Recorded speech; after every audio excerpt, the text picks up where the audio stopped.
lights are out and you stumble in the dark. You kept pushing on, but then you went too far. When your ship has sailed and all your dreams are lost, everything is wrong, you feel like it's your fault. Just remember, I will be there for you, baby. Remember, there's nothing out there to get you, don't forget it. When life feels lemons, just call me. Just call me. Just call me.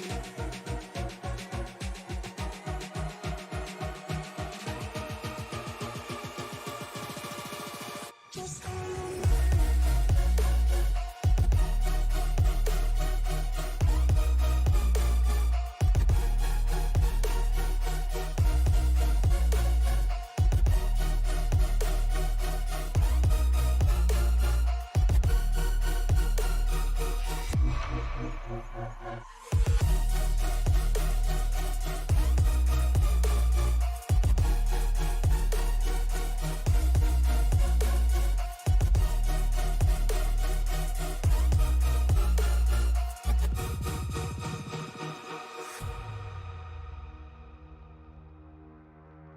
You're stronger now than you ever been. You gotta leave now, it's time to catch the wind. You will climb up high and look through the clouds. And when you're feeling low, I know you'll bounce back. Oh, and just remember, I will be there for you, baby. Remember, there's nothing out there to get you, don't forget it. When life throws lemons, just call me. Just call me. Just call me.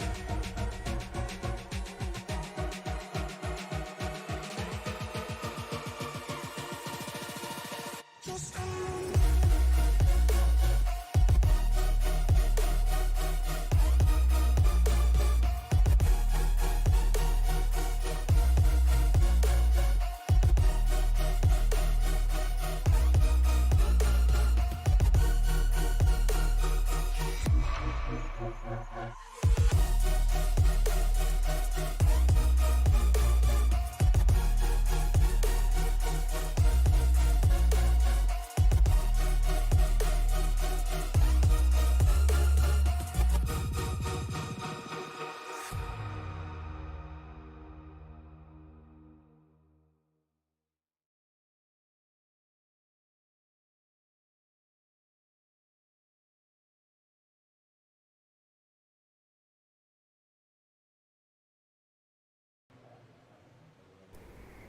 After an absolute amazing race last week to open up round 2 of the playoffs at Michigan, we now come to the biggest circuit of the season in the iRacing Superspeedway for race number 2 of round number 2 for the ThunderClap Stock Car iRacing Series. Good evening, ladies and gentlemen. Tony Trapasso up at the booth, joined with a new partner in crime tonight, Mr. Jonathan Leach. And John, this is your first time with the ThunderClap crew, and it's my first time at this track.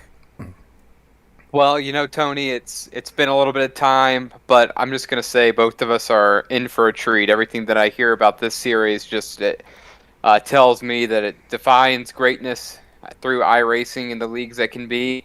And, Tony, this track is just going to blow your mind. We're talking 222, 230 miles per hour around these corners, 5 wide, and banking that you can't walk up in the corners.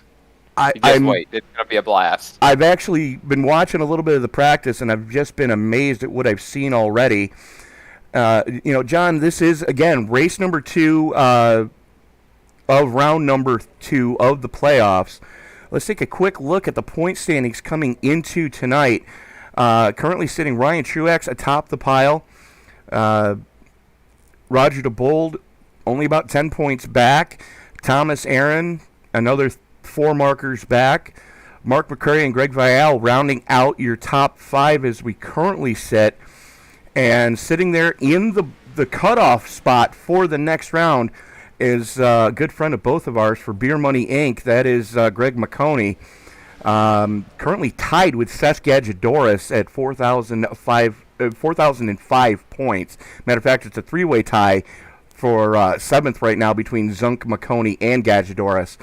Right now, James Sharik, Scott Famosa, and J.D. Woodward all sitting on the outside looking in to make it to round number 3. And Tony, this is going to be such an interesting place for being in that cutoff spot because, I mean, you're looking at 4,000 points to 4,031 points. We got 31 points separating these guys, and we're at a big super speedway. Super speedways that inevitably there's always that wreck. There's always the fast guy that doesn't finish the race, and it's always one of the guys a little further back tends to find their way up to the front. So we can see some really big movers in this point standings by the end of this one, and I'm looking forward to it.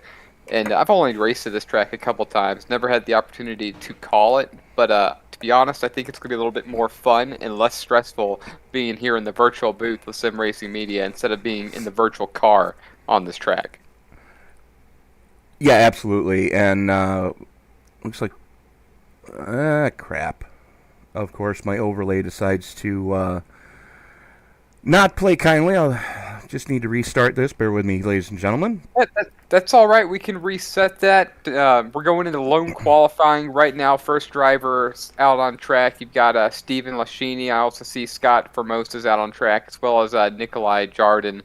Bo Condon, he's out. We spoke to him earlier. I hope he's not disappointed in my pronunciation there. But got a couple cars out on track. And Tony will get this remedied real quick. Unfortunately, we don't control the company that runs the servers for these overlays, and at times they can be a little bit finicky, especially when we get closer to week 13, which is coming up next week. Well, the overlay that we normally use does not like it whenever we go to a dirt race. Let's see if it's going to play nicely with us for qualifying here. 2 laps of solo qualifying, and we're following along with the 80 of Scott Formosa.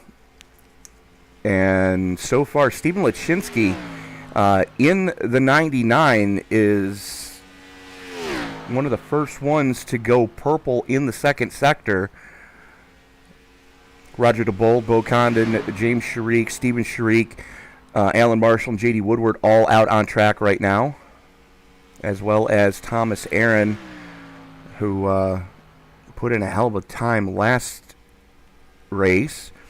Lachinsky, though, goes purple in the first sector, and you can see him right down near that mustard line that separates where the apron is from where this, I dare say it's about 8 stories tall banking. 8 stories tall. It's probably pretty close, maybe 60, 70 feet top to bottom. And Tony, some of the speeds we're seeing right here in lone qualifying, I'm seeing drivers hit 225, 227, 228. Looking at 3 225s right now. Top speed, 233 miles per hour for Alan Marshall, sitting 4th on the standings currently. And there is the aforementioned Alan Marshall in the 81. As looks like Nikolai Jardin slotted into second quick so far. Thomas Aaron, Bo Condon currently sitting in your top 4. Roger Diebold, Scott Formosa rounding out the cars that have actually laid a time down. James Sharik in the 37 jumps up to 6th quick. Let's take a look where his brother Steven is going to slot in. There you see him in that 83 Ford Mustang. Coming through 3 and 4. Good head of steam for Steven. 223, 224, 225. And, of course, my live timing and scoring decided to vomit on me. I apologize, ladies and gentlemen. As unfortunately, we're not able to give you any graphics for this qualifying. As Roger Diebold jumps up to the top of the pile in his Ford Mustang. Thomas Aaron's going to slot in second quick. Stephen Sharik. Looks like he may have caught the wall on his first flyer. He's on his second one right now. So it's going to be one and done for the 83. A lot of cars electing to not take time quite yet. Now, Tony, question for you. You're much more familiar with the series than I am. At the completion of lone qualifying, do we have a moment to talk to any of these drivers, particularly the pole sitter? I have a question to ask. We will during the warm-up. Okay. See, I have a theory, and at your Daytona, your Talladega tracks, Auto Club, before they shrink it down.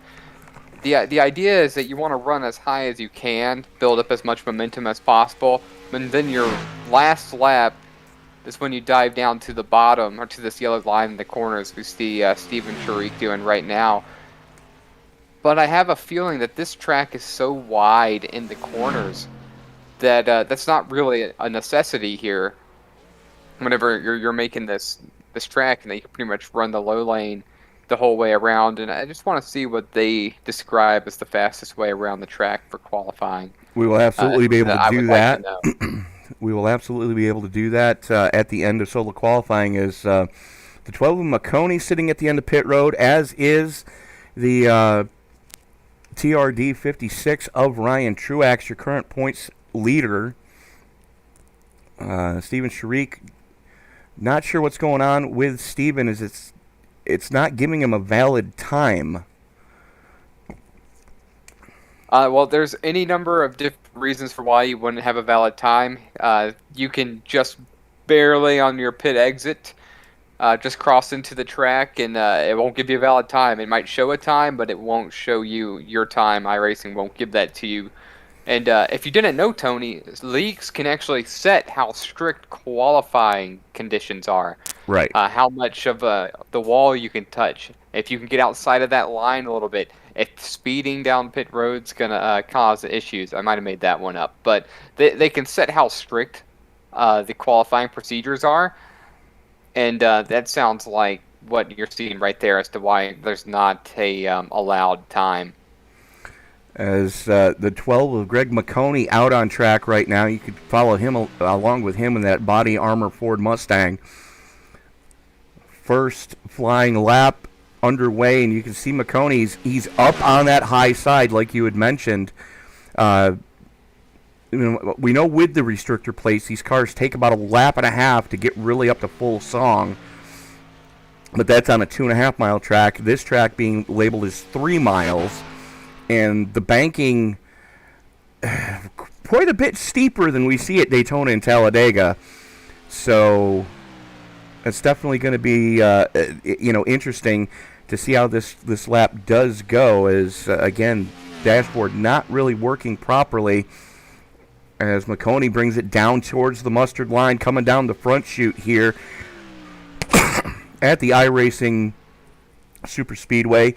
He's going to slide into 10th quick on his first lap. Second lap looks to be a little bit quicker, right down on that yellow line. And again, much steeper banking in the corners. And we're seeing right here, and the difference with Daytona and Talladega is you see these guys get right up on the wall when they're trying to get up to speed. And we're not seeing Greg do that. He's staying a lane and a half away from the wall. So I'm wondering if the wall here tends to almost slow your car down just a little bit, adds a little bit of extra drag. But I'm curious to see what these drivers would say. Greg, he's one of those guys that's really well aware of the mechanics of how the game works, and he understands very well. Right to the top of the pile. Yeah, just like I was saying, he understands very well how the game affects and what iRacing has created affects the cars. So that's why I'm just kind of curious to know what the best way to run a fast qualifying lap here is. And I figured, why not ask these guys prior to the show starts, and then see what they think, see how they believe this race is going to go. It's going to absolutely be a great idea, as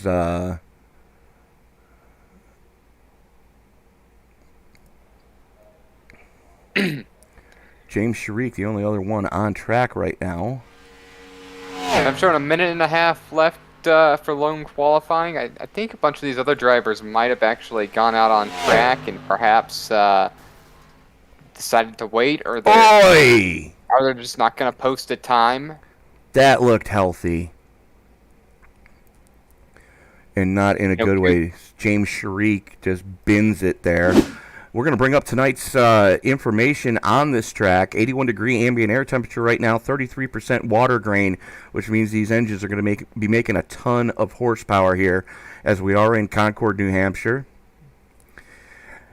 And, partly cloudy skies, 9-mile-an-hour winds out of the west, which means they're going to be facing a tailwind down the backstretch and a headwind down the front stretch.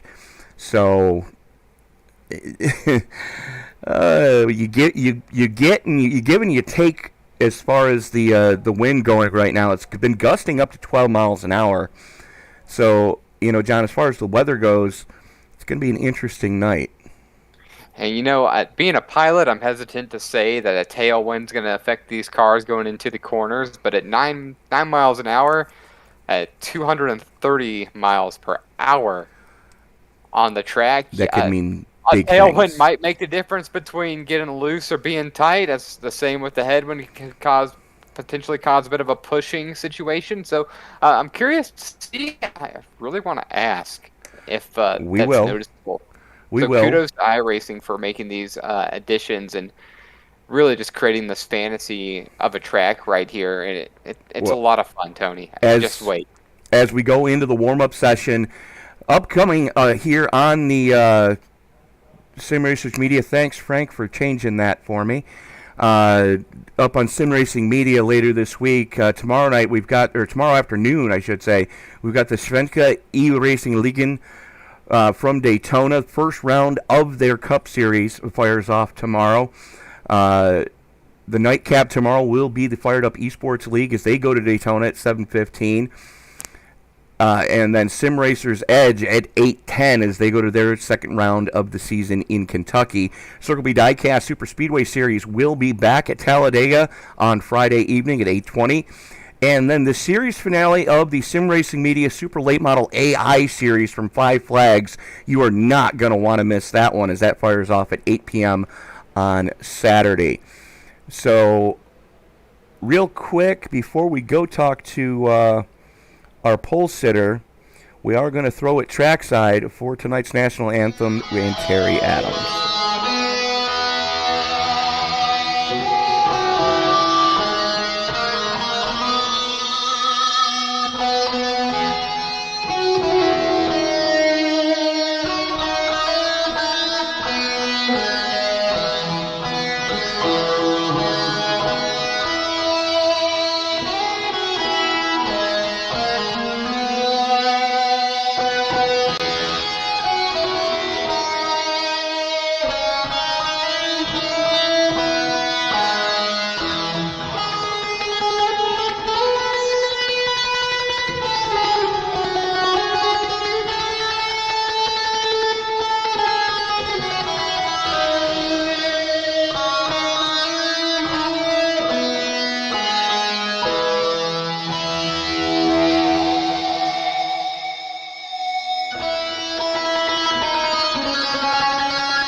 And that was Terry Adams with tonight's national anthem.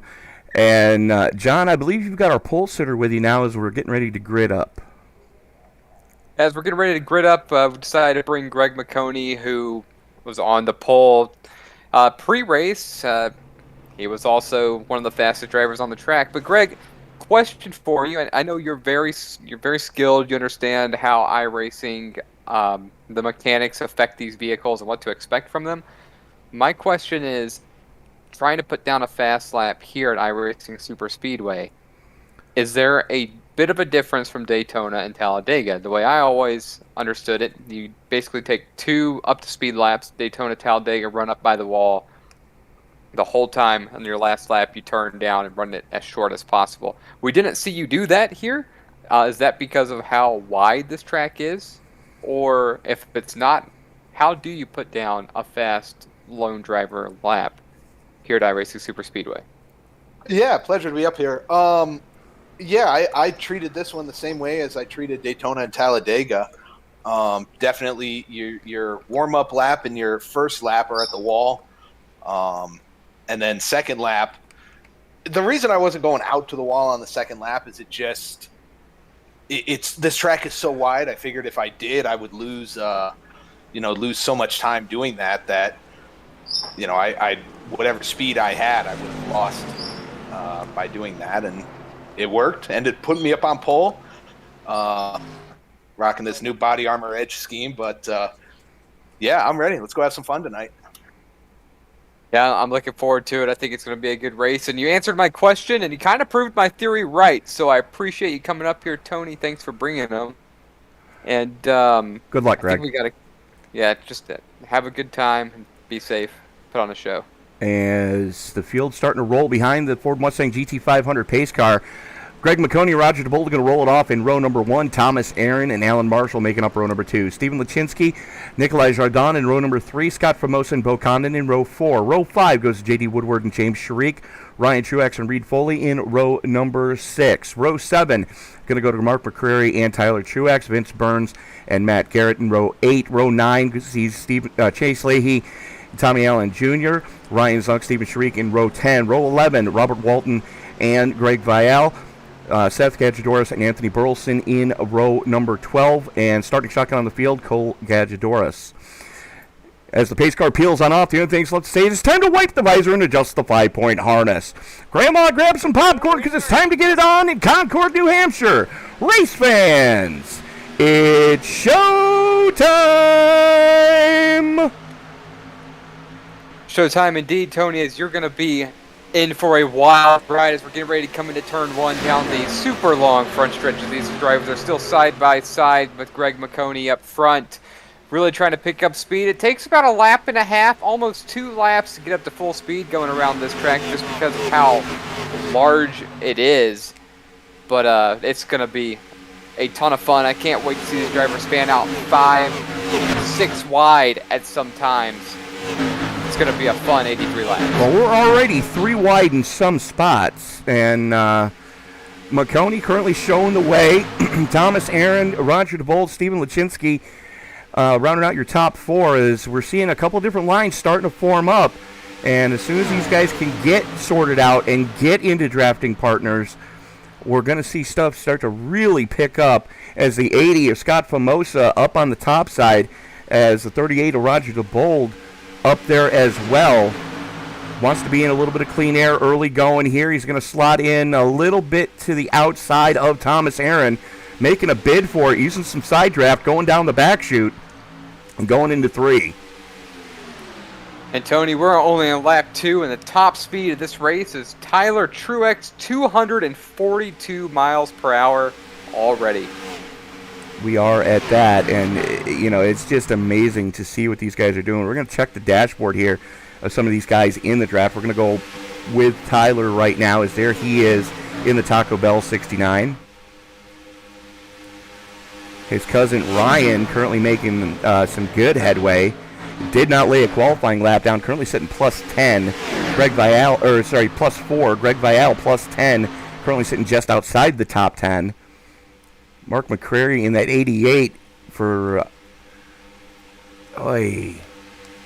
really making something happen right now. It's McCreary sitting plus 7 as he goes door to door with the 11 of Jardin. And Tony, something that happens a lot at this racetrack is you get, I know you're familiar with Daytona and Talladega, you get really, really strong runs there. But here it is not uncommon to see drivers with 10, 15 miles an hour faster speeds. As you see these 2 drivers here on the right side, I couldn't catch the numbers and the drivers, but they're closing. Oh, we got wrecking. Cars loose right here. Oh, 3 cars involved, all to the top side, make it 4. His bottom car is going to save it. 88, that's Mark McCreary right in the middle of it. we were watching the 88 of McCrary when that did pop off. This is what Greg Vial kind of saw. Here you see the 26. It's popping off in front of him. Nowhere to go. Race car to the teeth. Tony, can we go back one more time and see? I think Oi! what happened right there is he caught the... I think he caught that yellow line, and where the banking just disappears, I think it just upset the car and just threw it back right up to the top of the track. We are going to go look as we're going to watch the 11. And thank you for not setting that up right either.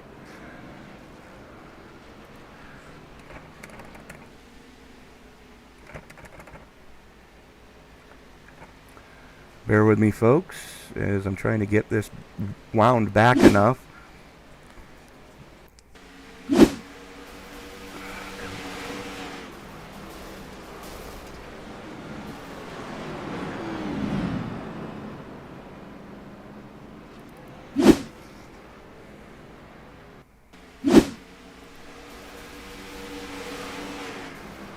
Sorry about this, ladies and gentlemen. You're going to have to see behind the curtain for a second here as we are going to watch. No, just neither one of them caught the apron. It was just the back end of both cars just washed out. Now what, Tony? This looks like turn number 3 right there. That was 2. Excuse me, you're right. I meant to say 2, going to the backstretch. I wonder if the tailwind factor had a little bit to do with that. I almost got to think that you're right, and I had my wind direction backwards. It's a headwind down the backstretch, and it's a tailwind down the front stretch. So, yeah, with both those cars washing out in the back, I dare say that our wind is already wreaking havoc tonight, as about half the field taking it pit side just to make sure everything is copacetic on those cars. Take a quick look at the current weather conditions to see what the wind looks like. Yeah, 8-mile-an-hour crosswind there is the 88 of McCrary limping that car in. No fast repairs here tonight, so they're just going to have to pit farm those cars and hope for the best. Yeah, one wind direction of 198, 199, 200, somewhere around in that general area. And the fact that it's swirling, that was definitely a side wind coming through the middle of 1 and 2. Not at all what you want to experience. I can see at 7 or 8 miles an hour potentially affecting machines going that fast, because in an airplane, granted the airplane is utilizing air to float, it's a little bit different, but at these speeds, I can see a good gust can upset one of these cars, especially when it hits the broad side of the quarter panel going into a corner. Just enough to upset these cars a little bit more. And I mean, and as fast as they're going, I can't imagine tire spin turn becomes a thing. But I'm looking at, it seems like the track has multiple grooves here, because you can see where they've had to, it's almost like tar the cement areas. I wonder if those spots are a little bit greasier than the concrete, and if you get on one of those seams the wrong way, if that's also what's upsetting these cars. It absolutely can. Being an avid motorcyclist before my accident, I can tell you right now that you want to avoid seams like that on the highway on a motorcycle, because you have a ton less grip than just bare asphalt. Because there's no grip, there's nothing to grab onto in the seam sealer. And I think that's what we just saw already as the lights go out on the pace car. McConey and Aaron swapping lanes. McConey electing to take the high side and picking up Steven Lashinsky in the 80 of Scott Famosa. Now you see the Monster Jam on Lashinsky's car. That's because he actually works for Monster Jam, folks. He's one of the mechanics on Maximum Destruction.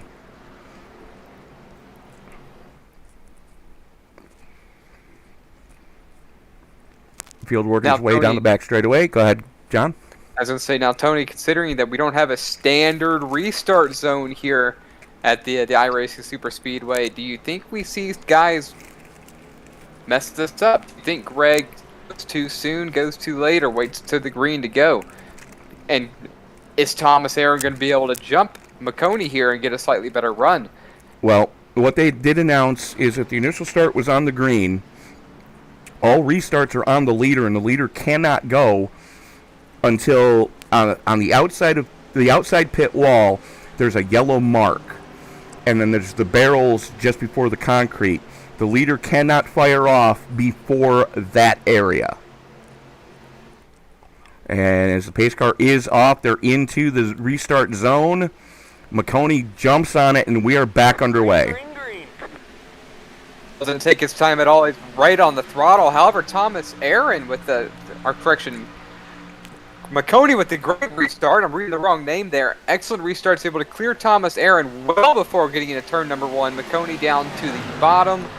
We got one driver to the high side here. Scott Formosa trying to get this outside lane working. He's got a driver coming behind him, possibly for help, as we're fanning out multiple different lanes now by the time we reach the backstretch.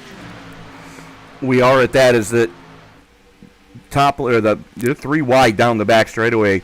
That's Lachinsky, Diebold, and Marshall running 3 wide. Is Diebold right now the meat in the sandwich, and you're not quite as terrified here from what I'm seeing as you would be at a place like Daytona. Plenty of room to go 3 wide here.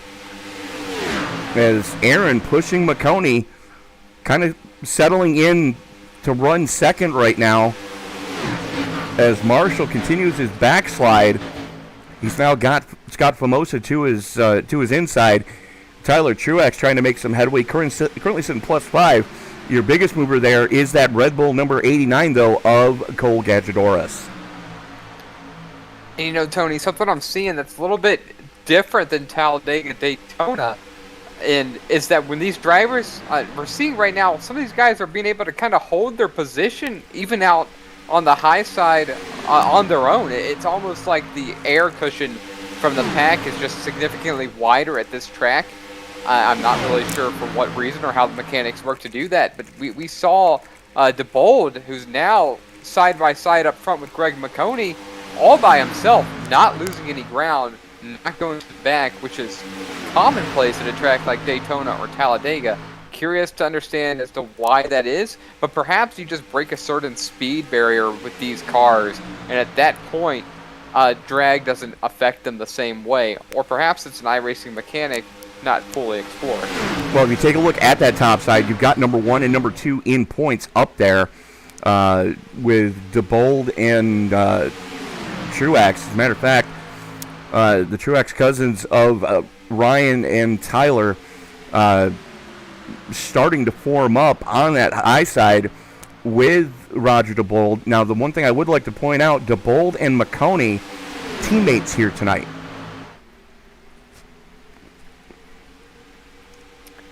Teammates, good to know. I find it kind of surprising that they haven't decided to hook up here already, but perhaps that's what Diebold's trying to do. But in order to get there, he's got to get around Thomas Aaron. Thomas Aaron doing an excellent job at staying right on McConey's back bumper, not really creating a lane or even a slight gap for Diebold to even think about squeezing into that to fill that hole.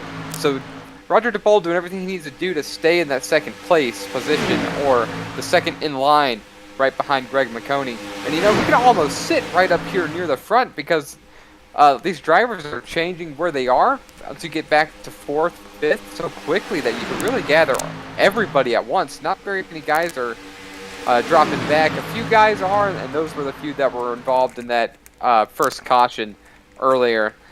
So right now you've got about 5 seconds 1st to 19th, and those cars towards the back are unfortunately suffering from damage.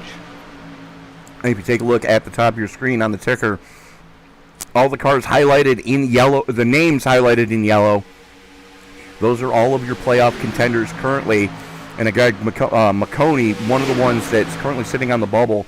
Last time across the stripe, though, his teammate Roger Diebold did lead that last lap, so all-important bonus point for the 38 of Diebold, as right now Tyler Truex just shoving the daylights out of Diebold going into 1.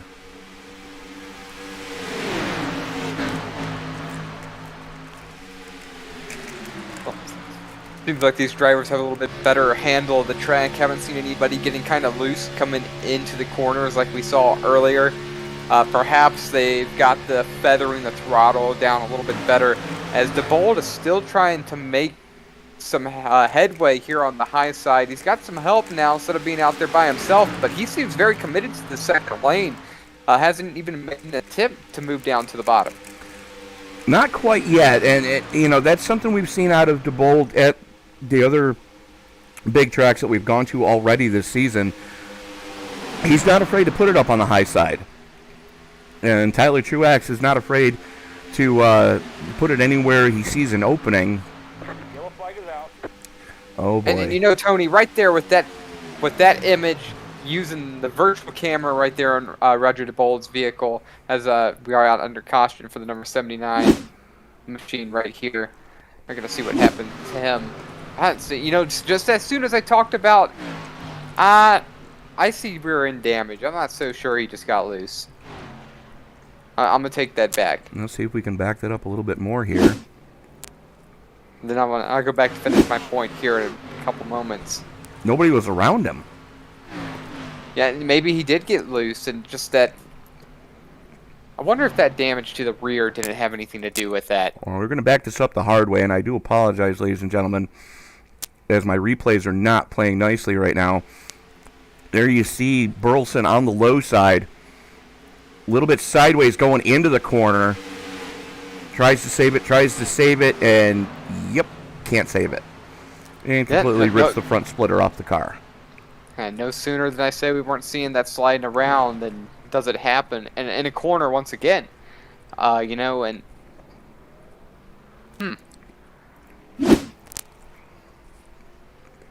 it's weird to see that at a track like this. And it could be because the high banking perhaps gives the corner, like mechanically, or how the atmosphere works on the vehicles, or physics is the word I'm looking for. I wonder if these high banking corners almost make the car feel as if it's a significantly tighter corner than it looks. It probably does, but the good news is that was going to be the stage break anyways, as stage breaks on lap 15 and 30 here tonight. So Greg McConey, Thomas Aaron, Ryan Truex, Roger Diebold, Tyler Truex, Stephen Lachinsky, Ryan Zunk, Scott Famosa, Alan Marshall, and Cole Gadge-Doris getting the final bonus point for the stage.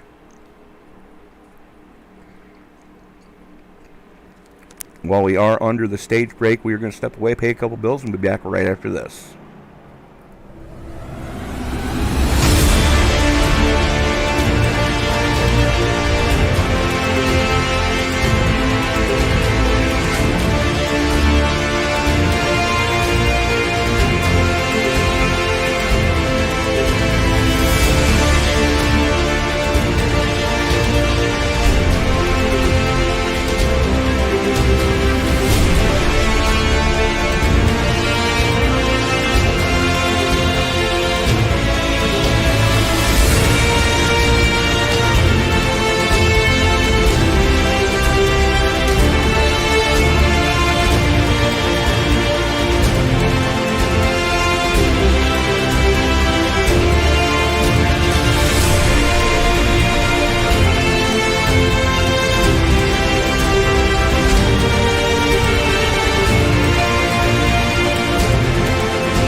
is down.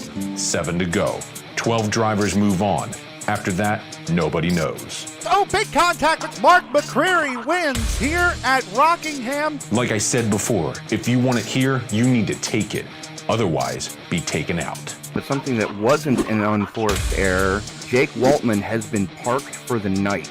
There's no such thing as the right place at the right time. You gotta grind to dine at the top. Matt Garrett side by side for the race lead, but here comes Thomas Aaron with a run. But seats at the table are disappearing, so your chances are dwindling. Thomas Aaron wins the final cutoff race here in Indianapolis. Thomas Aaron through. Time to find another gear before supper gets cold. This is ThunderClap. Now let the thunder roll.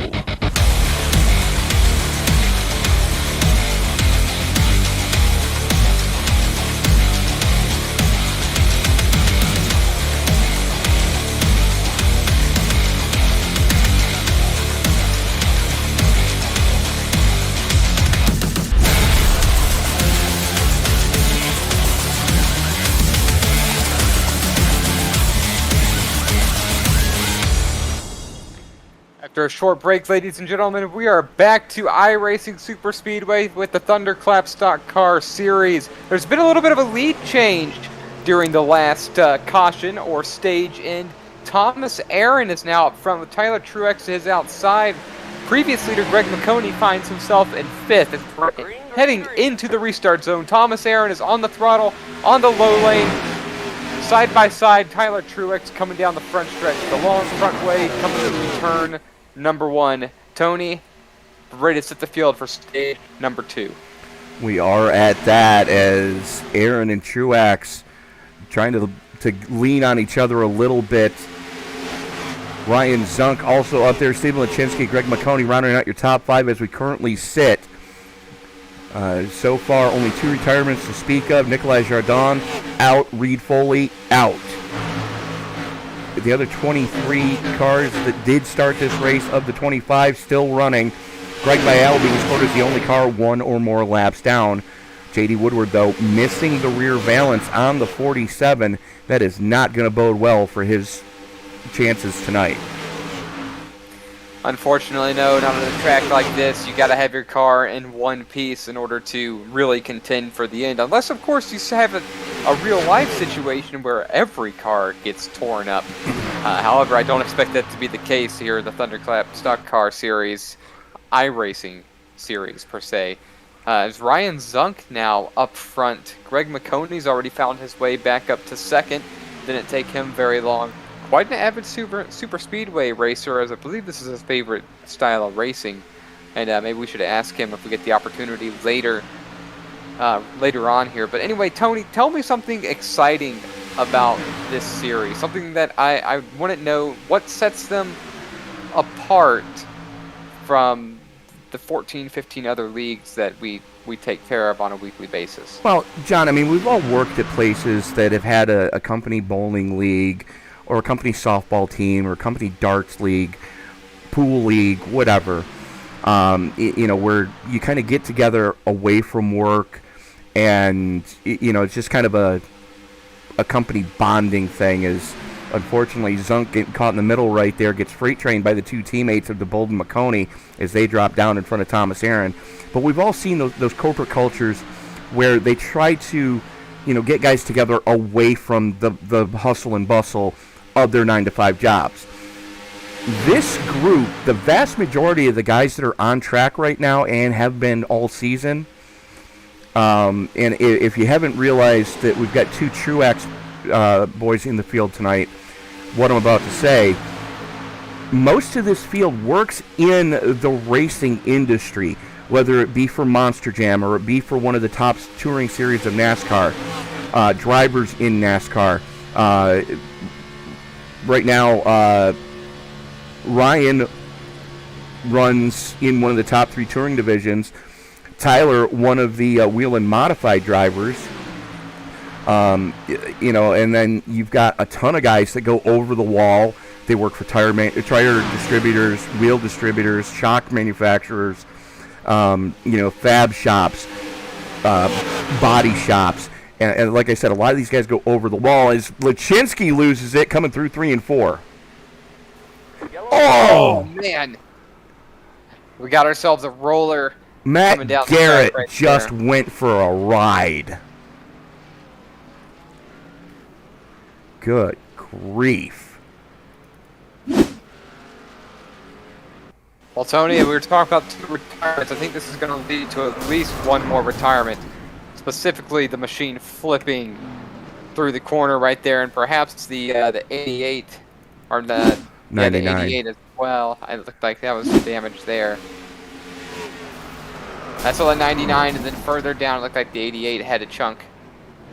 Was it the 69? No, it's the That's 89.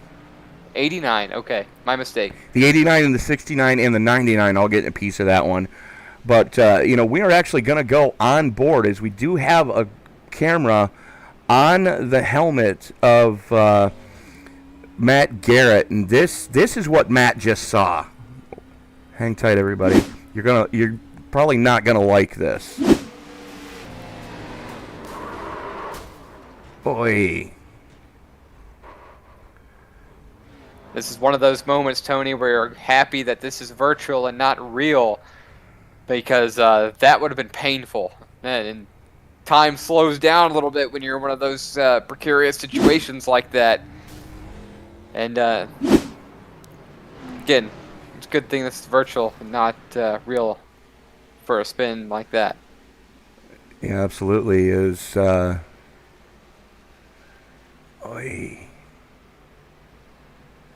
James Sharik catching a piece of it in the 37.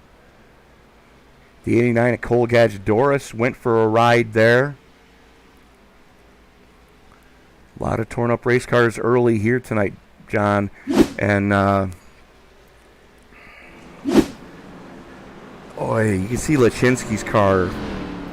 Speaking of pavement modifieds like Tyler Truex usually runs, Lachinsky currently running one, whether he wants to or not. That's the risk you take whenever you sign up to race at one of these super speedways. And, earlier during the qualifying period of the race, we discussed how things could change really quickly, especially for playoff drivers. And one wreck can change the entire complexion of this round. Just one. It absolutely can, especially with as close as the points battles were coming into tonight. A couple of the guys that were in bubble positions now behind the 8 ball, as I believe that was the 26. Yes, it was, getting one of his laps back. Greg Vial. So that's going to leave us with, currently 23 cars on the lead lap, as Walton, Lachinsky, Sharik, Tyler Truex, Matt Garrett, and Cole Gadgedoris all bringing them pit side to fix whatever damage those crews can. Unfortunately, I think Garrett might be done for a while. I wanted to mention that several of the playoff drivers were up front, but as this ticker comes on, we see a couple of these drivers a little further back. Sharik being one of them, Miles Garrett, or not Miles Garrett. I can't believe I'm talking about football players. And then you mentioned Matt Garrett stuck down there at the same time due to just the damage. But, again, going back to the playoff drivers, a majority of them have managed to stay out of trouble.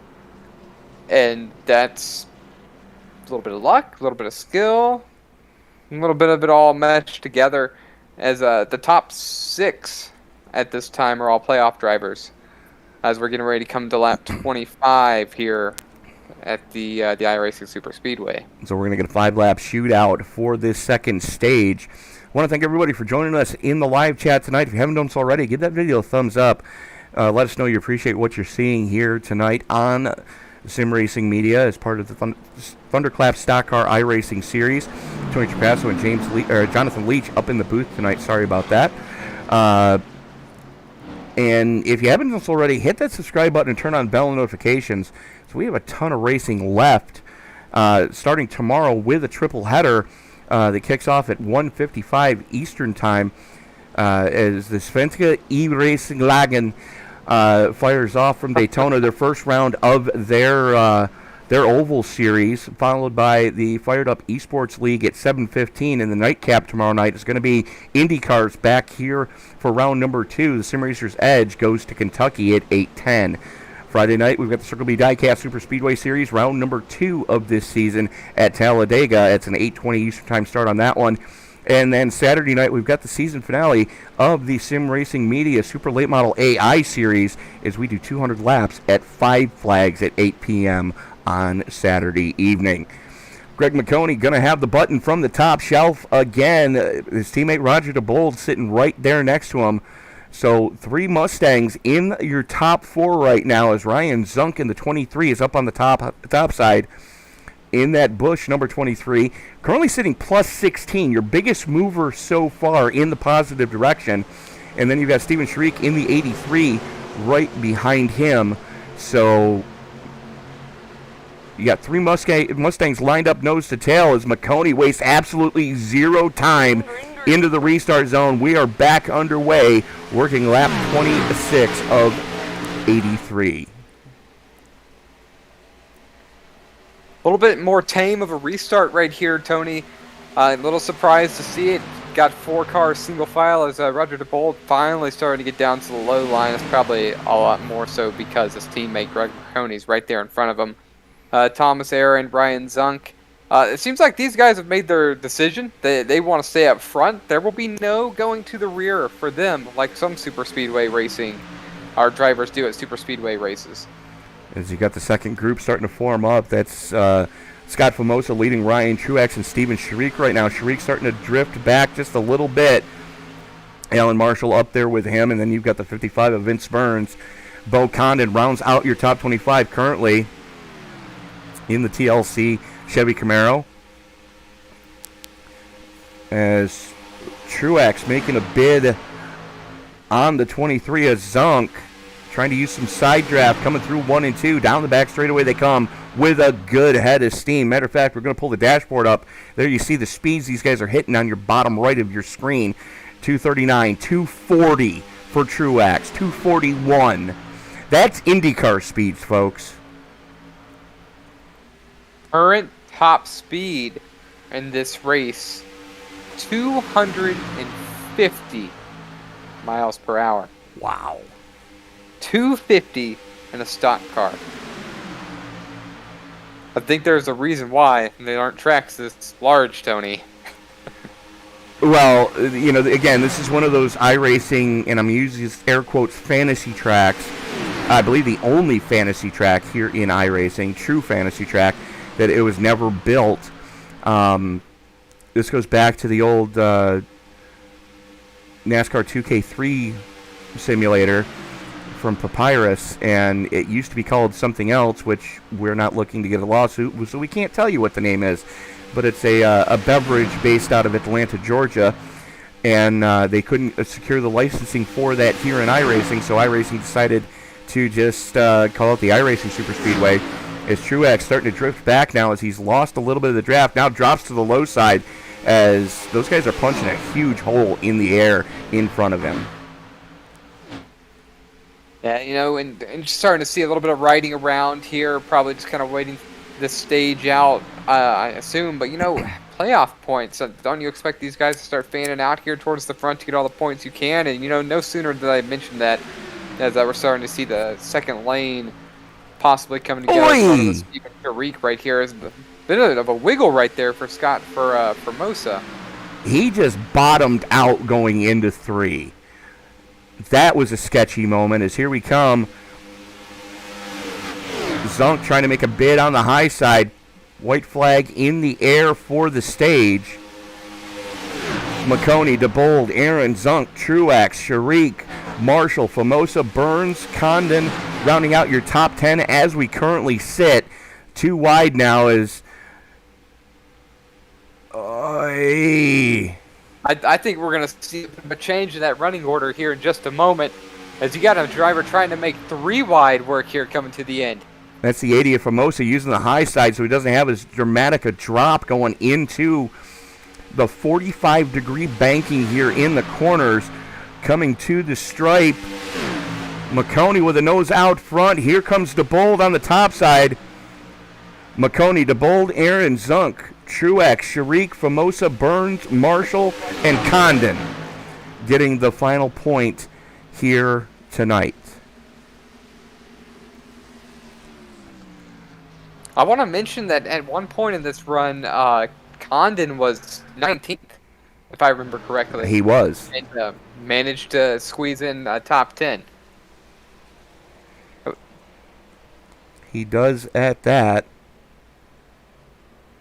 as Marconi getting his second stage win, so 10 more bonus points for the 12. That is absolutely going to help his case in trying to make it to the round of 8. The Great 8 starts in 2 rounds from now. As let me just take a quick look at the schedule. Next week we are going to be, oh my, at the Lady in Black in the Next Gen cars, John. Of all the places to cut heads, we're going to Darlington. That's a tough track, let alone on the next generation cars. Used to do a lot of iRacing myself, not so much anymore.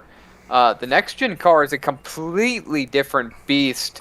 It just drives a little bit different, and I could definitely imagine that being a tough track for all these guys. I mean, turn 3s, turn 4 will just come out and bite you, and it'll end your day. Well, here's the other thing too. The iRacing released an update for that track not even 2 weeks ago now. So the track is completely different than the last time a lot of these guys were able to compete on it.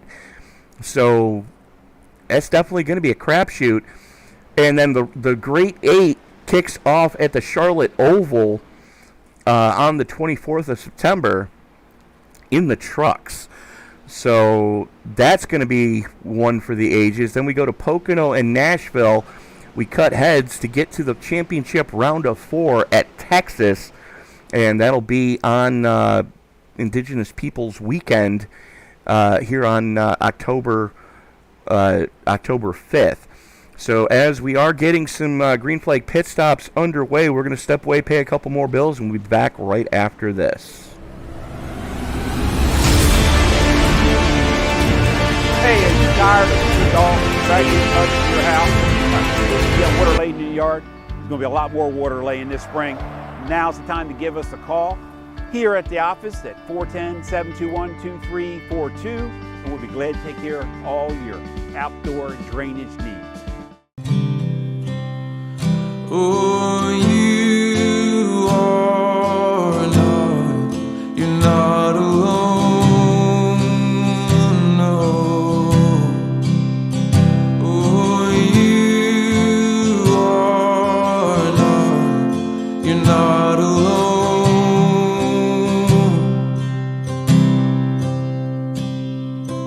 You are not, you're not alone.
Thanks again, guys, for coming out for demo day here at Chaladon and just going over hip start and how it's going to improve your swing.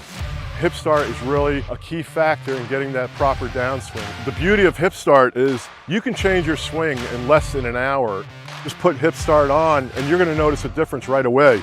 So before I was introduced to the hip start, my shots were kind of all over the place. Using the hip start, I definitely noticed more consistency and getting that great tactile feedback, knowing when the proper moment to snap your hits has really helped with getting my shot a lot more consistent. And I just feel more confident whenever I go out to the golf course with my friends. Before you even grab a club out of your bag, we're using hip start to warm up. Put it on and get that feel and just fire the hips. Make sure that hip's turning and make sure hips firing through with hip start. I'm able to hit the ball a lot straighter and a lot farther, and more importantly, consistently hit the ball. What I've seen today, I personally live by and swear by the hip start.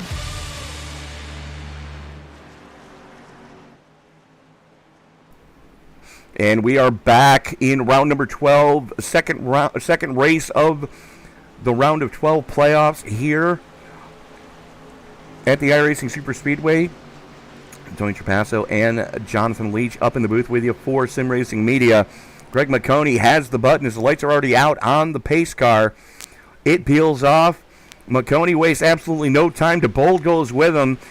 The advantage of having teammates start next to each other here. McConey has the clear, and he's going to drop down and pick up his teammate. Those two Ford Mustangs looking very strong here tonight, John. And we've got trouble on the front stretch. You know, I was just about to say, are we going to get ourselves a long run? And the answer to that is no. Not even making it to turn number 1. If you weren't careful, you'd think that we're a lot closer to the end than we are to halfway. See Ryan Truex on the outside of Ryan Zunk as they come into turn number 1. Oi!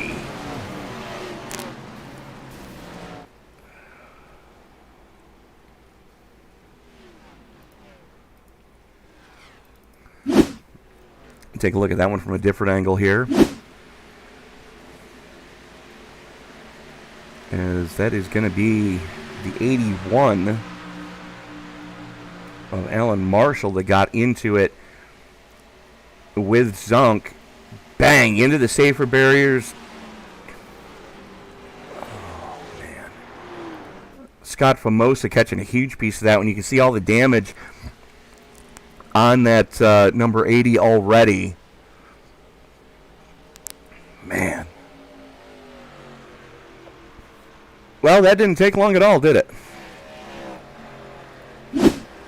No, that was very short, and it seems like where you want to be is first. You don't want to be second, third, you dang sure do not want to be 5th, 6th, or 7th.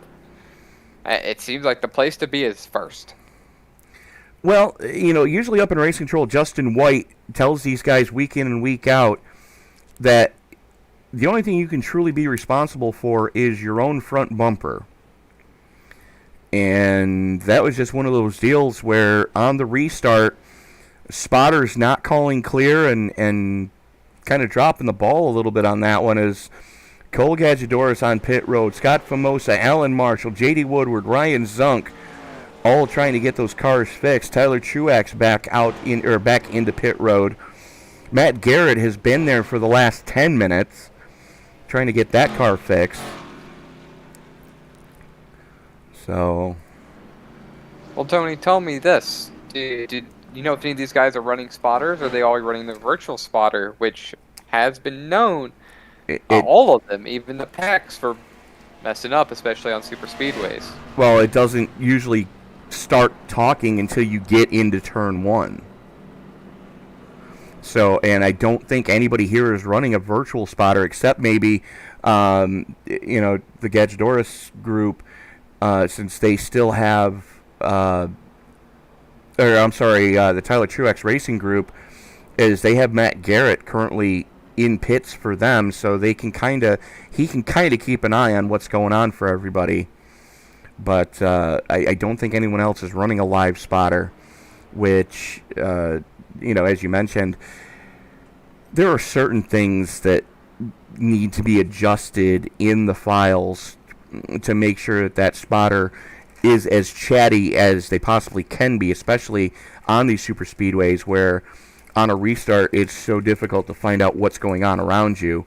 And, John, remind me later this week that I do need to do a video about that to try to help Superspeedway drivers out in the future.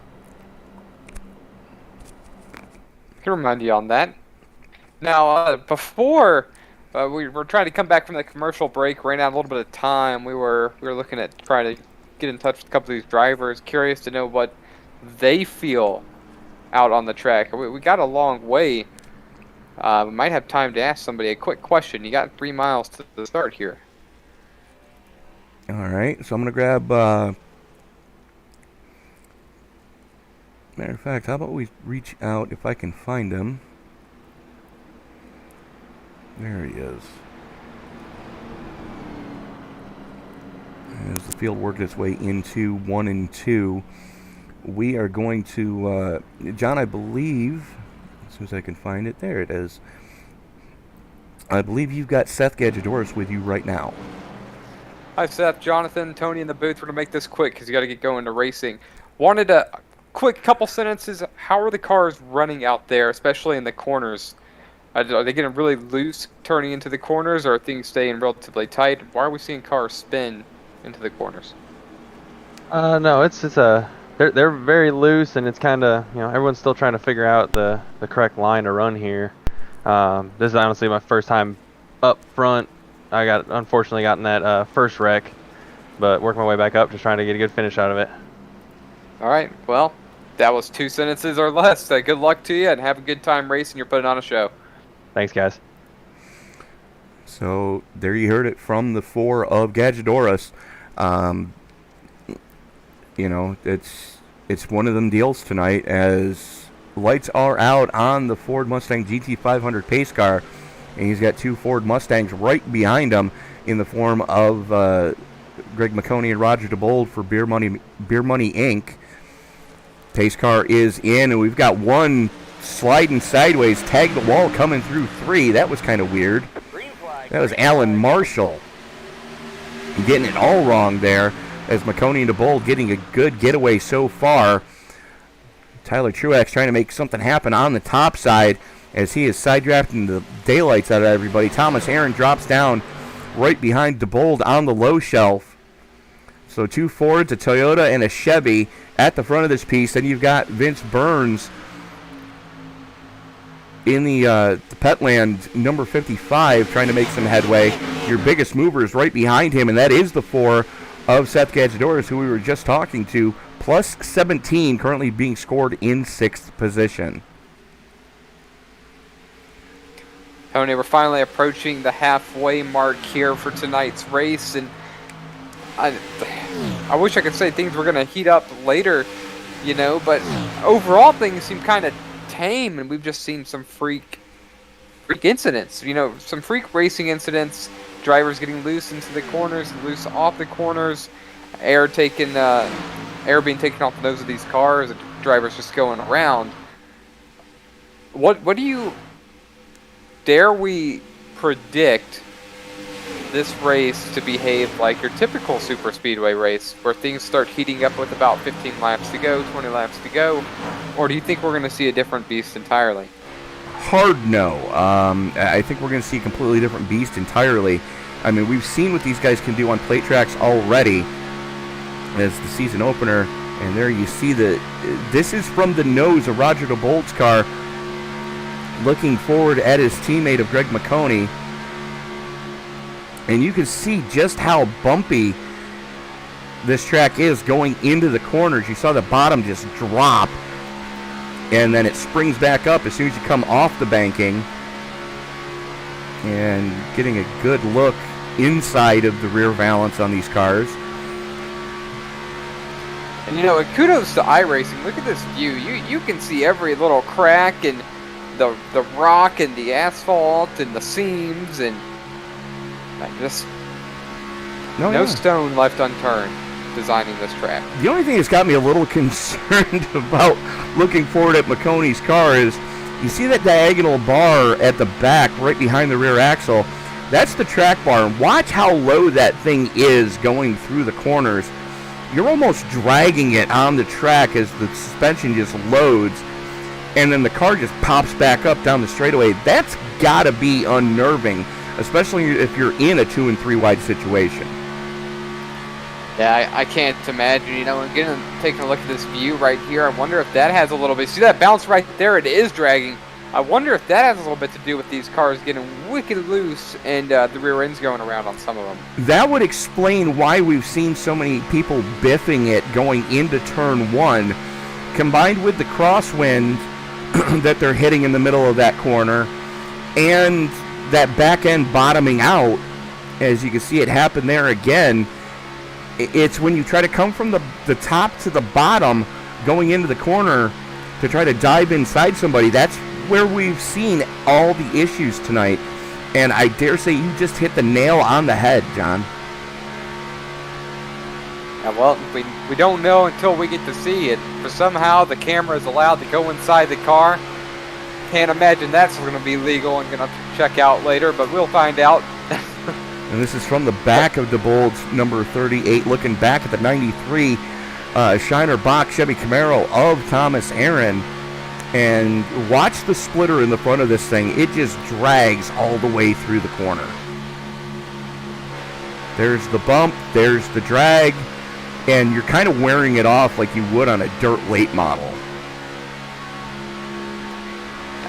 Oh, for sure. You're definitely just dragging that around these corners. So imagine getting that left front tire under the yellow line. At that point, you're absolutely just putting into the ground, in which case the asphalt's going to beat the spoiler. And that's what's causing the significant, or to make up a word here, upsetation of the cars sitting off the track. And that's caused a couple wrecks already tonight. It has at that, and when we have seen people catch the apron, the last thing to go through their own mind is their own eyeballs as they send the car right into the outside retaining wall whenever that does happen. Right now, your top 5 as they currently sit: Greg McConey, Roger Diebold, Thomas Aaron, Ryan Truax, and Vince Burns. This is the highest we've seen Burns yet tonight, as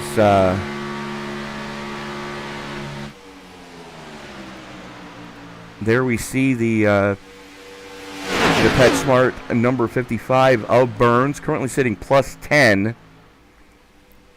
Take a look at some of our other big movers. There's Anthony Burleson in the 79, fourth car in line there in the peloton, is trying to reel in your top 5. It's your top 5, 6 seconds to the good over the second pack so far.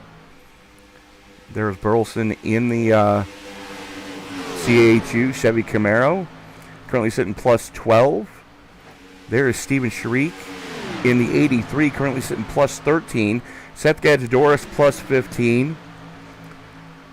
His brother Cole in the Red Bull number 89, currently sitting plus 15.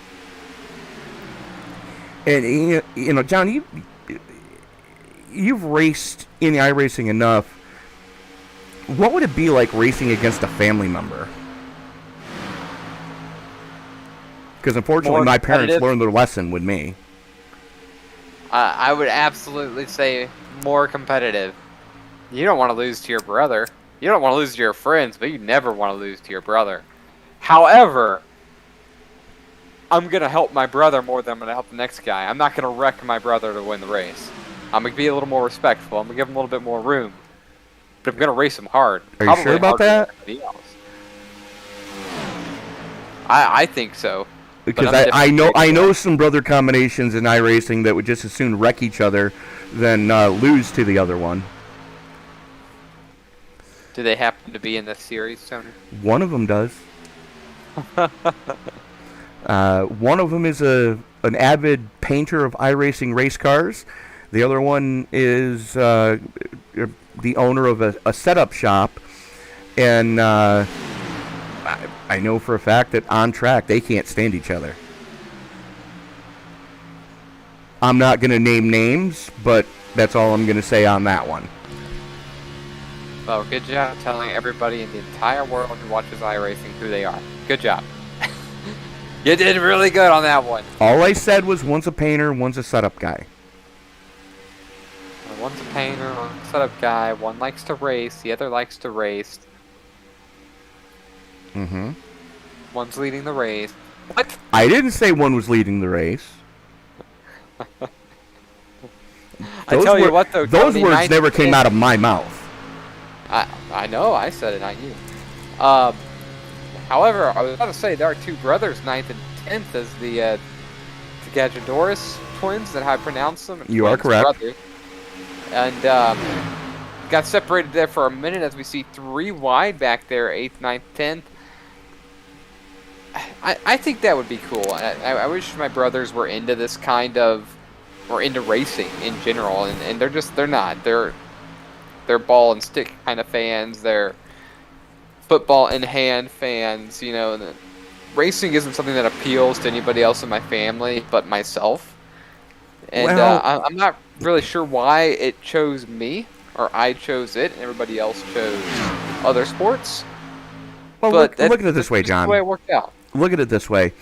Racing is not for everybody. You know, it definitely takes more brain power to figure out how to get a car to go faster on a racetrack, whereas most of the professional, and I'm using that term loosely, especially considering what I just saw happen in the lacrosse area of sports, you know, it takes more racing's more for smart people.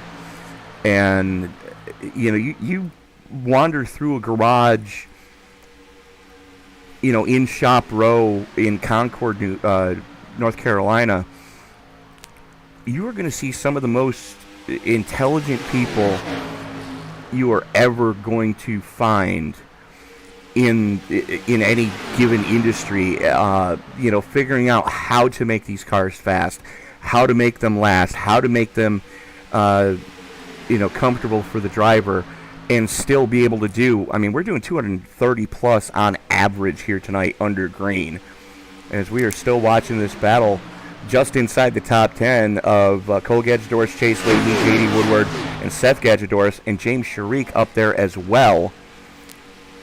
Kind of the caboose in that one. Anthony Burleson there.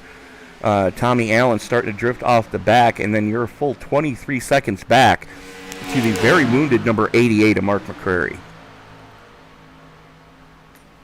Yeah, I don't think these drivers right here, Tony, really have a chance at this point. They're all just kind of limping around. Now, I tell you what might be interesting to see at the end of the race. We'll see if they all fan out to try to get that one extra position.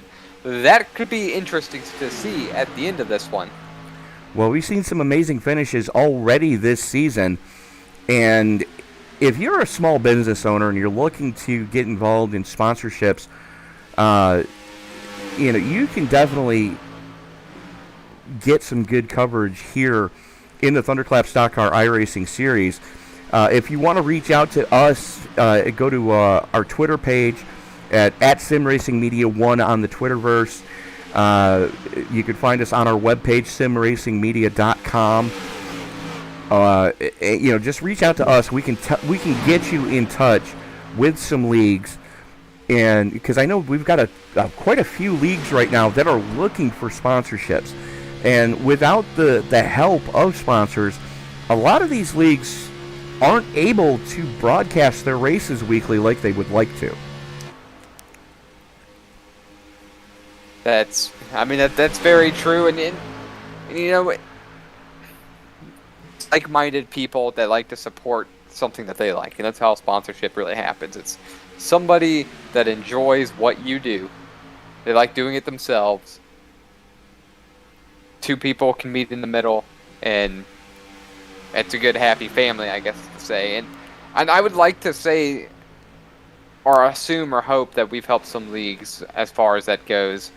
And these guys want to know they're racing for something. They want to know that they've been recognized for working hard week in and week out, and that's what we do, Tony. That's why we're in this game. It's just a little bit of that recognition. We'll add a little bit of realism to the things that we like to do. Well, it's also fun, you know, on the following day, you know, you're talking to your buddies in the break room at work, or before you guys are starting your shift, to go, hey, check this out.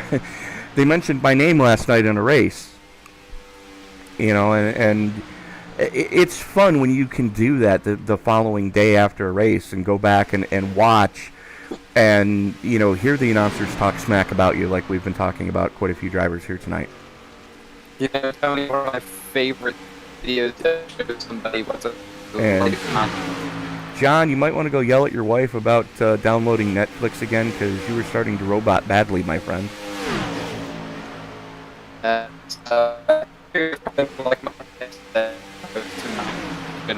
John, restart your Discord, because I cannot hear you.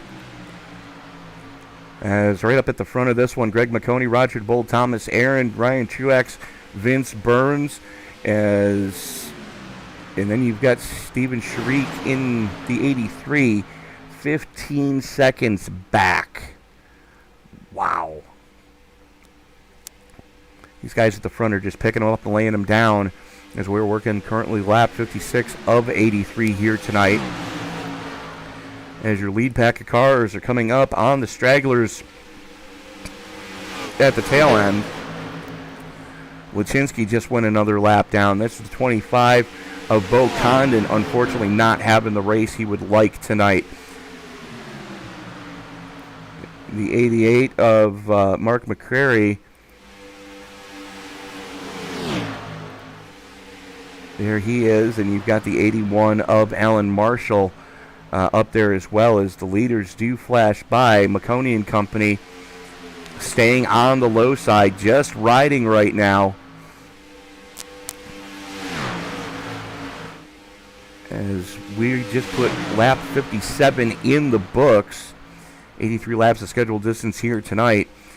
And you can see again that at the top of your screen, all the names highlighted in gold are your playoff contenders.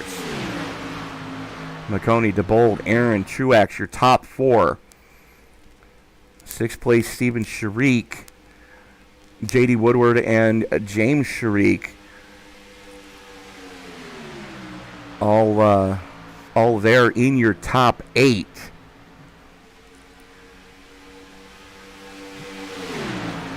Allen and Leahy, Tommy Allen and Chase Leahy rounding out your top 10.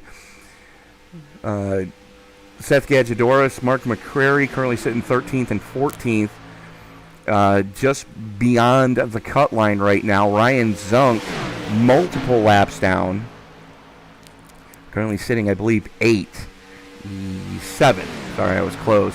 Scott Famosa, minus 10. Greg Vial, minus 10.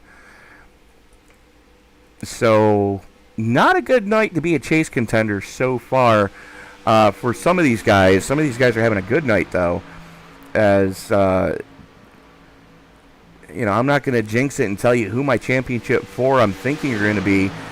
Let's just say that my championship 4 are currently in the top 6 on track. And that's about all I'm going to say on that one.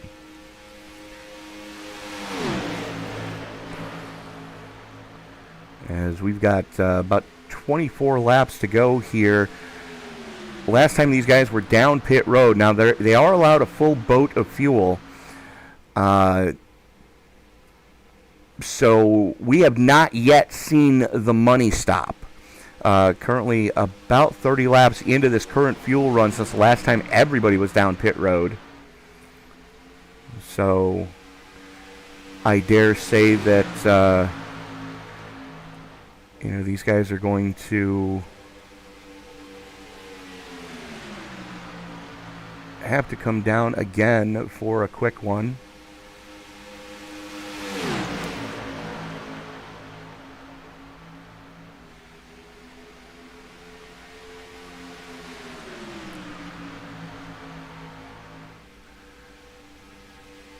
No, and Jeff McConey, I didn't mean that. No, it's just Greg has already said multiple times that he would put a bumper to you if it meant not finishing second to you. And so again, it's not a slam on you. I know that you guys do still have the brotherly love, So, as here we go, green flag pit stops taking place. Thomas Aaron and Vince Burns both electing to stay out as Diebold, McConey, and Truex all bring them pit side for what should be the money stop on those cars. There is Aaron and Burns as they've got a couple of lap cars right behind them in the form of Bo Condon and the 80 of Famosa.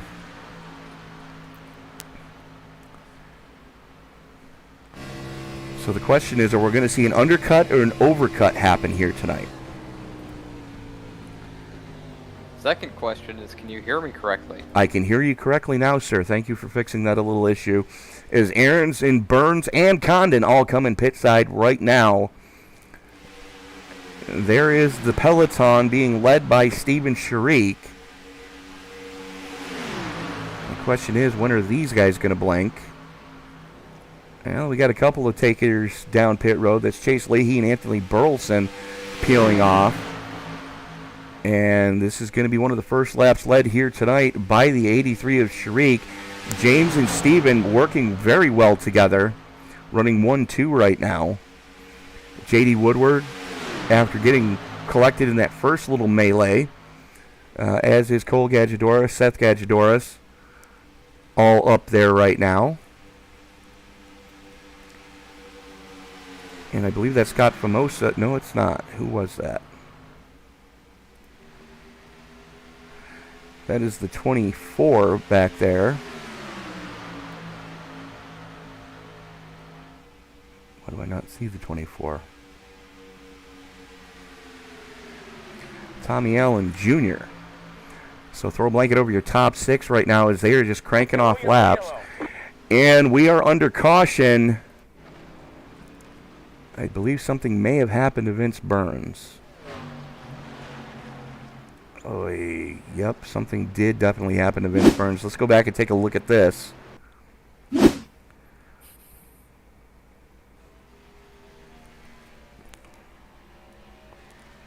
Well off the racing line. But we are under caution yet again as green flag pit stops were underway.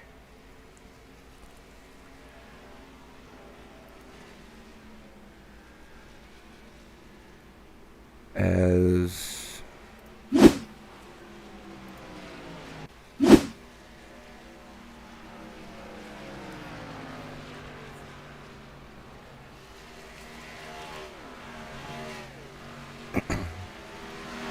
again, want to thank everybody for joining us in the live chat here tonight. If you haven't done so already, give this video a thumbs up if you like what you're seeing. It really does help share these videos with the YouTube algorithm. The more thumbs up a video gets, the more likely it is to be shared on someone's YouTube homepage when they log in as a suggested video of, hey, you might like this. And if you haven't done so already, hit that subscribe button and turn on bell notifications. Because, again, we've got a triple header for you tomorrow night as the Svenska iRacing Ligan from Daytona, round number 1 of their Oval Series. As we saw the GT Series premiere last week, Oval Series premiering this week as they're going to alternate between those two for the season.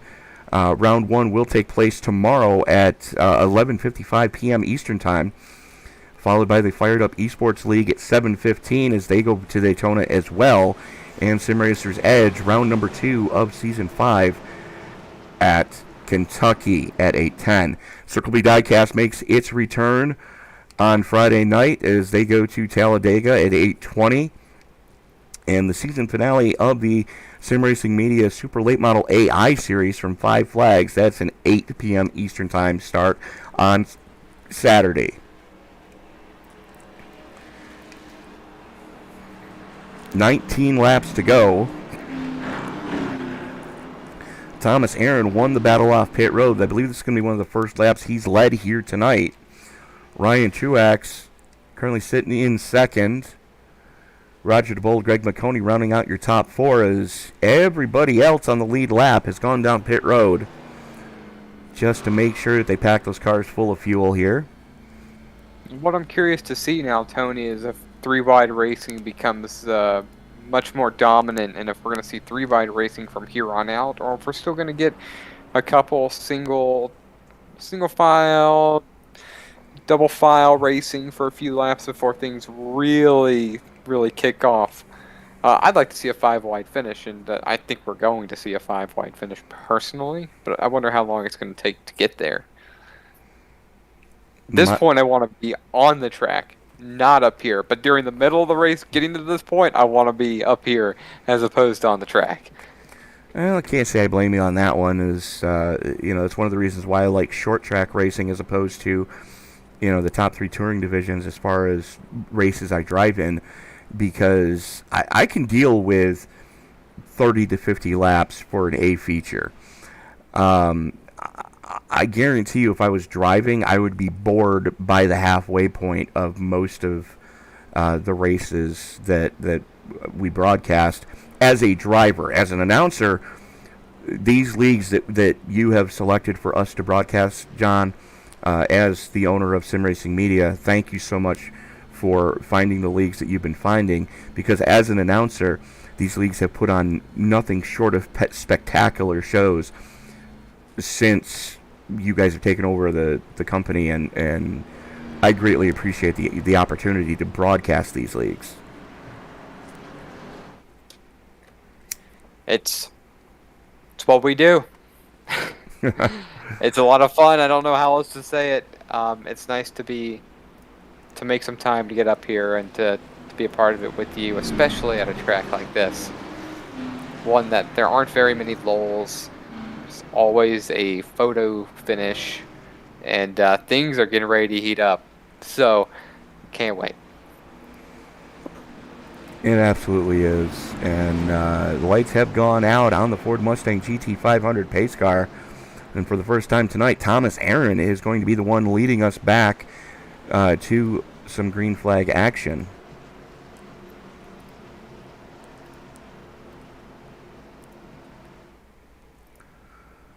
Field working its way down the back straightaway here. The long back out straightaway. On the Ford Mustang GT500 straightaway for a hot while. They're really not, but it just long way around this track. Some nerves, some anxiety. It's gonna be another caution. Is this gonna be it? You got to go now. Can you wait? What do you do? All the thoughts going through these drivers' minds. So I get to the front. Do I sit where I'm at? I take unnecessary risk. You're absolutely correct in both of those statements, sir.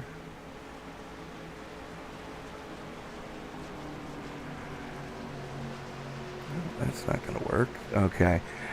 As pace car getting ready to peel it on off, coming out of turn number 4, Thomas Aaron on the top side. We're on board with him as he gets into the restart zone, pulls the trigger, and back underway. Green flag comes back out as Ryan Truax under heavy pressure right now from the teammates of McConey and Diebold. Diebold looks like he's wanting to make it 3 wide, thinks better of it though. Aaron, Truax, McConey, Diebold, Leahy up there as well. It's a top 7 single file right here. 16 laps to go. I don't think this is going to last for very long here. I don't think anyone's going to let anyone get away from them this time around. I think we're going to see some... I think things are going to heat up a lot quicker than later. Curious to see how long Greg McConey is going to sit here in third, because it keeps seeming like he's trying to peak to get that run to the outside, but I feel like he's just going to need the number 38, Roger Diebold, as teammate, to be with him a little bit more than about a length away. As we are on board with McConey, you can kind of see what he's doing right there. He's trying to get some clean air to the radiator to make sure that when he does decide to pull the trigger, that engine is nice and cool, so he's not having to worry about overheating. It's 15 to go. Truax, everybody playing duck and peak right now. As the 37 of Sharik throws it to the high side on his brother. I'm sorry, that was the 24. I do apologize. Of Tommy Allen Jr. throwing it to the top side. Gets shuffled out of line. I still think it's too soon to make a big move. Oh, absolutely. If that's the move you want to make for your chance to win. Now, I would say right now is maybe not a bad time right now to see if you got help, if you can pull out and get to the front if you're in the line. But you don't want to tip your hand too soon, John. And that's really what these guys are banking on, is the element of surprise of, he's going to stay back there and just get the points. He's just going to stay back there and get the points. Where the heck did that guy come from? It's one of those situations. Boy, that was a big bottom out for Seth Kajadouris, right in front of James Sharik and Steven Sharik. Look at that hump right there coming out of the corner. Oh, yeah. And I hadn't noticed it before until we just saw the cars kind of go up and down, almost like a little bit of roller coaster action coming out of the banking. As we are on board with Chase Leahy right now, looking at the back of Roger Diebold, and you can see there was air under those rear tires coming out of two.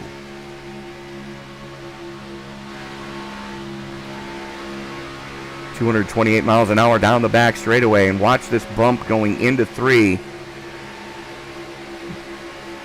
Back end just bottoms out as 37 of James Sharik working the outside on Chase Leahy right now. And there you saw it again. Air underneath those rear tires coming off the corner down the front chute.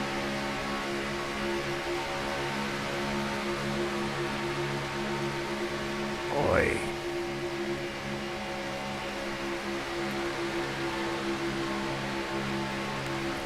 I can only imagine what type of handful it is right now for these drivers, as the 37 of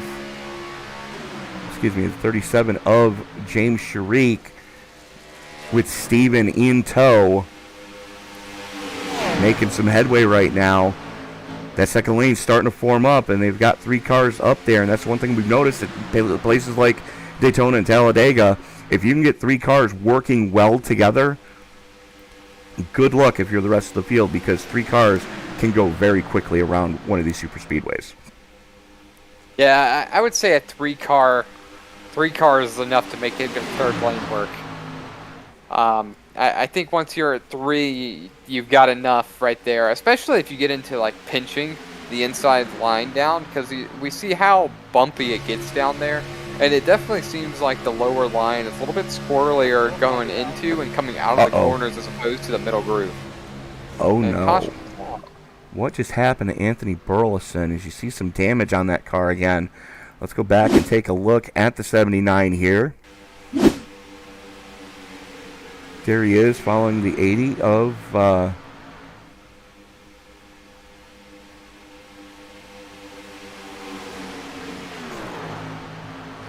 And once again, that bump going into 1 just unsettled the daylights out of that car, and around she goes. And, right there, talking about how squirrely the lower line is. Fortunately for the rest of the field, it's a single car incident. Unfortunately for him, it was him. Right. Now we're going to probably set this back up with 6 laps remaining? 7 laps remaining? Probably 7 laps remaining. I dare say you are correct. And we do have overtime available. Yeah, well, at that point, it's going to take a lap and a half, at least, to get back up to speed. And then it's 4.5, 5 to go at that point. I think this restart's going to be big. Huge. It's going to be huge, Tom. As Thomas, Aaron, Ryan Truax, Greg McConey, Roger Diebold, James Sharik, Steven Sharik, Chase Leahy, Vince Burns, Seth Kajadouris, and Cole Kajadouris rounding out your top 10. 2 brother combinations sitting inside the top 10. I was going to say, I can't imagine you want tires, but look at Greg thinking about it now, or McConey, excuse me. I didn't know if he's trying to get someone else to go, but I wonder if he was actually thinking about, well, if I have the car with tires, that low line is going to work a little better for me. Yeah, but then you have to worry about everybody that's going to be restarting in front of you. If you notice, the only guys that came down pit road are the guys that were towards the back already and really don't have anything to lose. For sure. I'm just curious to see if somebody was going to make that the decision, though, to go grab some tires here. And I think tires are probably a little more important here as opposed to Daytona or Talladega. I don't. The corners seem a little more forgiving there than they do here. They absolutely are, and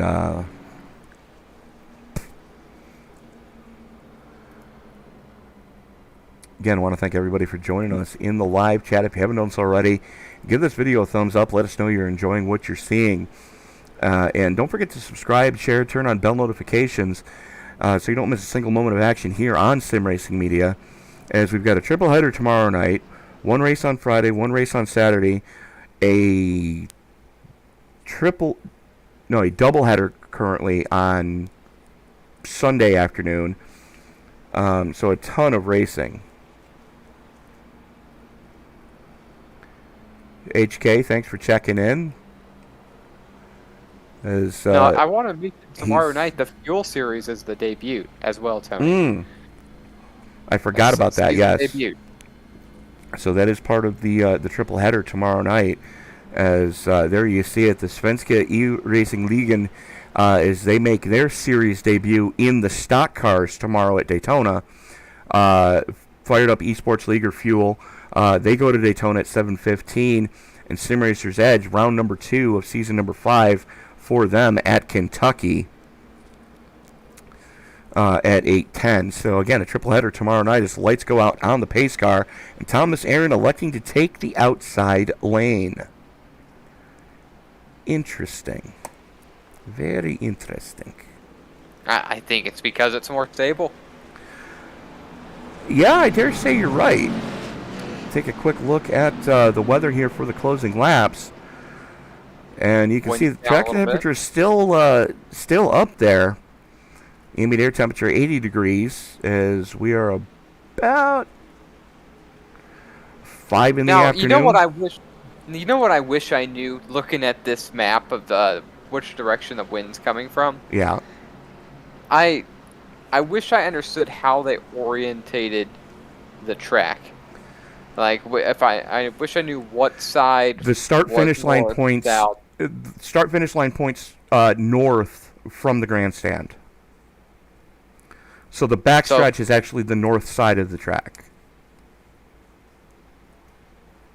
Okay. All right. So yeah, you're getting a wind out of in this case, out of the northwest. At a 200 heading here. It's a crosswind going into turn number 1, and that's why we're really seeing all the issues tonight, because the banking protects you in 3 and 4 for the most part, but you get the wind to be able to drop down going into 1, and that's really why we've been seeing turn 1 as Calamity Corner all night. So Tony, here we are. We're going to come with 7 laps to go. Lap and a half to get up to speed. Here's the race. Aaron jumps back on the loud pedal. Truex trying to go with him. Diebold and McConey start to go side by side right now, as Aaron going to slot in front of Ryan Truex. Now, there's not a lot of love lost between those two, as Aaron did move Truex at Coda to steal the victory there. As checking back with Greg McConey, he's got James Sharik to his inside. Steven Sharik on his back bumper as they come down the back straightaway.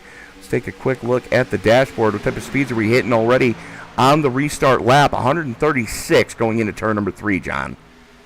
Just blazing speeds right now that we're seeing. I saw 251 earlier. Now look at this though, Tony. I'm noticing almost like 2-car tandems going on. You know, back from God, that's like 12 years ago now. The 2-car tandem was sort of a thing with the design of that car, the car of tomorrow.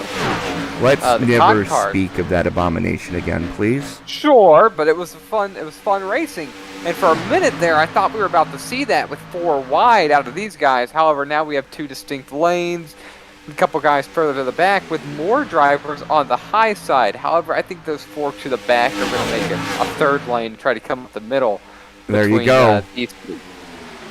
There's a 37 of Sharik leaning on Gadgedoris. Oy.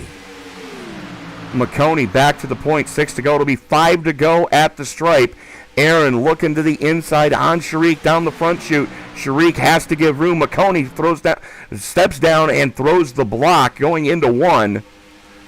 See, and now Tony, where this is going to get interesting is he's going to have to watch these lines in his rearview mirror, and he's going to have to move up in time to stall the run of the drivers trying to make a run to his outside. But he's going to have to get back down because the moment he moves, that inside lane is going to really have a run at him. So the best thing that can happen for him is most of these cars just sit here and stay right behind him. But when they get another line right next to Thomas Aaron, at that point, I feel like the advantage goes to those 2 cars right behind him. Well, here's Thomas the thing. Aaron trying to make a move. If you are Thomas Aaron, and you just proved me wrong, you're up there in points. You're in the safe zone to make it to the Great 8. You don't need to win this race. McConey, he's in almost a must-win situation. He was right there around the cutoff, as well as Steven Sharik. Sharik just needs a really good finish here and take his chances at Darlington. Aaron and Diebold, though, on the top side, looking very comfortable as Aaron gets the clear, does not drop down as McConey gets the run on the low side. 3 to go at the stripe as they come out of turn number 4. Aaron and McConey drag race down the front straightaway.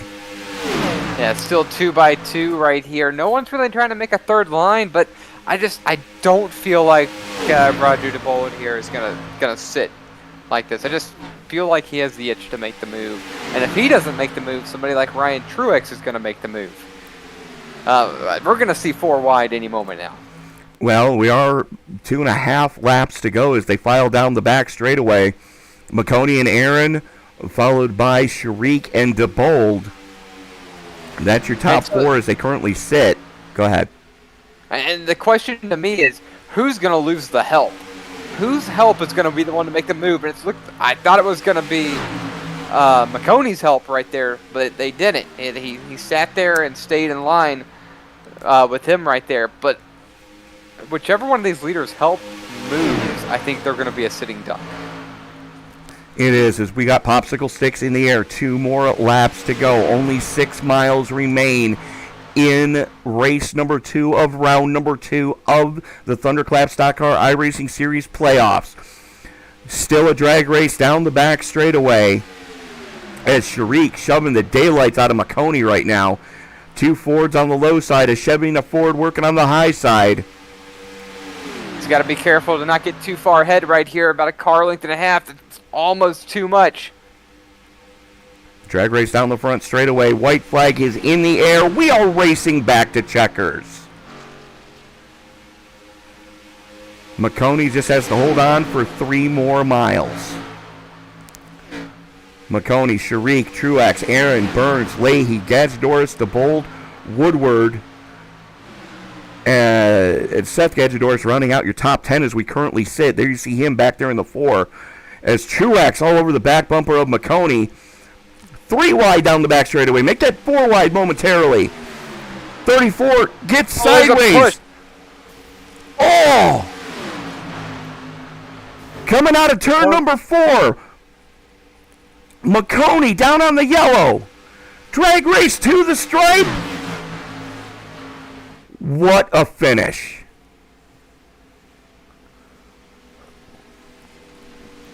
McConey hanging on just by the skin of his teeth. As we are going to go back and take a look at what did happen there on that closing lap. This was coming into 3. And Ooh, that was violent. Live timing and scoring not liking me right now, as we're going to have to back this up manually. 3 wide situation. Keep your eye on the 23 or 34 as he gives a good shove, gets sideways. Oh. Seth Gadgedoris just got yeeted. Matter of fact, we're going to go on board with Seth here.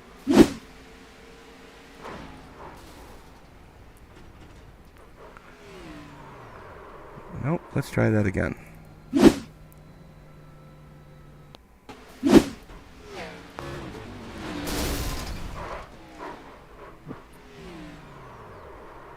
Engine hand grenades is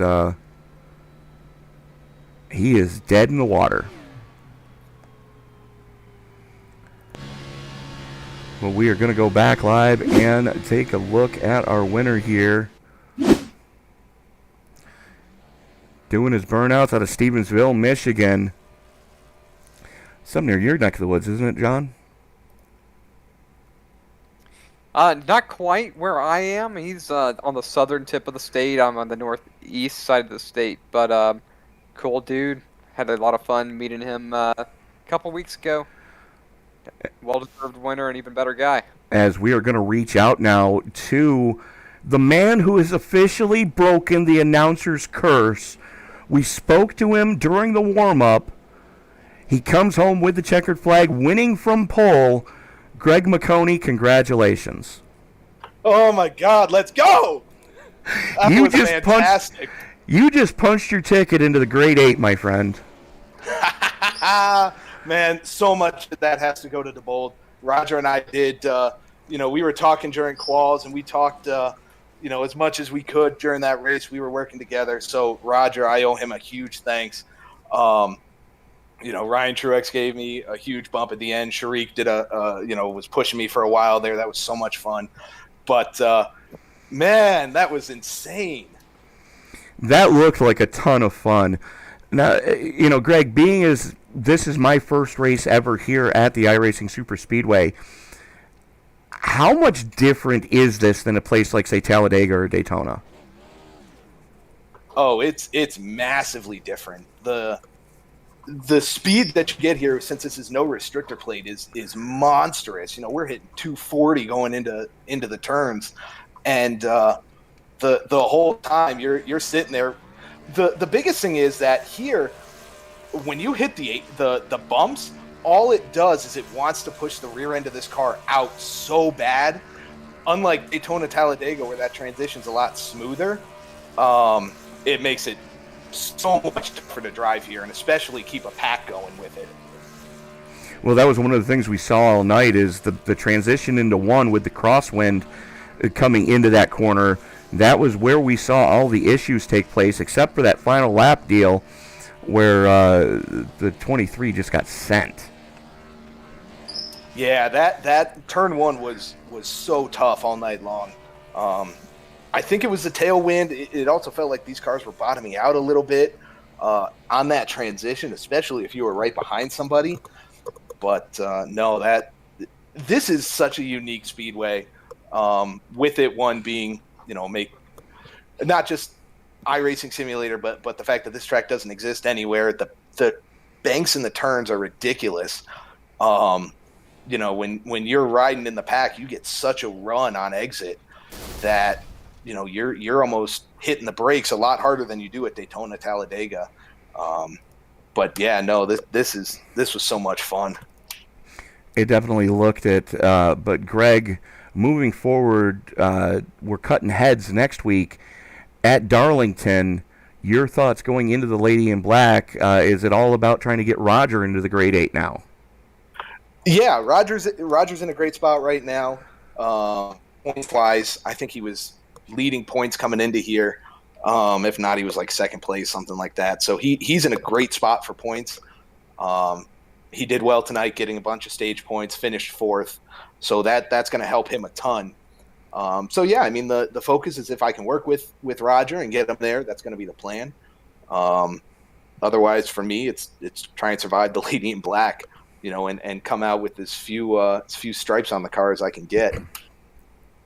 Absolutely. And Greg, I want to take this moment to apologize to you and your whole family, as I was playing up the little rivalry you've got with your brother, and I may have overstepped. That is what it is, buddy. We'll get it. No hard feelings from me. I'll go back and listen, and then we'll see if there's any hard feelings. Fair enough. But Greg, all right, we know where he lives, Greg. We can fly. So I couldn't stop him. Yeah, you're gonna throw a blanket party for a guy in a wheelchair. Thanks. But anyways, Greg, before we let you go celebrate, who do you need to thank? I got to thank Diebold. Him and I working together on that. Tom Aaron was working with us, so that was fun too. Got to thank Clapper and all the other guys that put on this league. I don't have all of these sponsors available and ready for me to read, but to all our sponsors and all our fans, everybody that tunes in, thank you so much. Tony, John, you guys at SRM, thank you guys so much. Got to thank the wife, Sydney. Thank the family that I know is watching, because I'm already getting some texts of people saying great race, congrats. Shout out.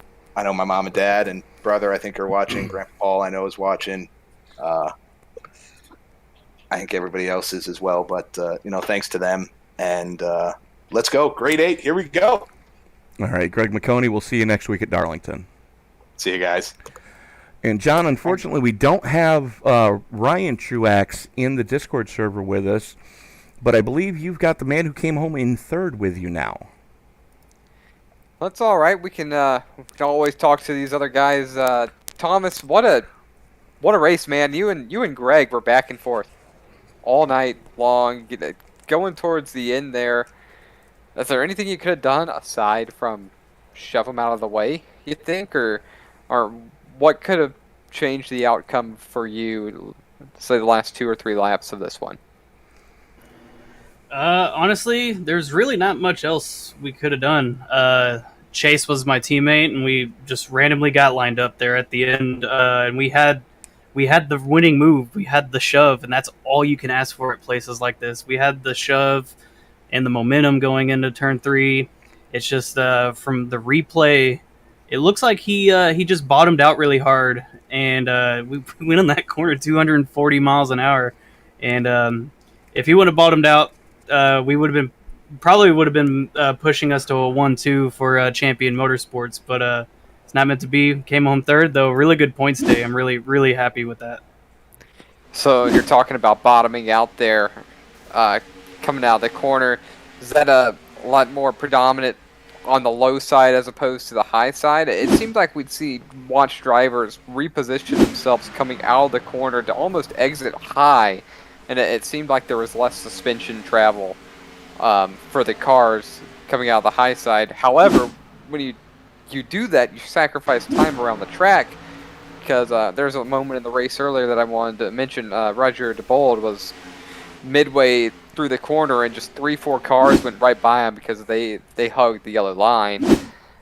Is there any correlation to that, the low side being a whole lot bumpier and harder on the vehicle and looser, and like you said, bottoming out more so than the high side?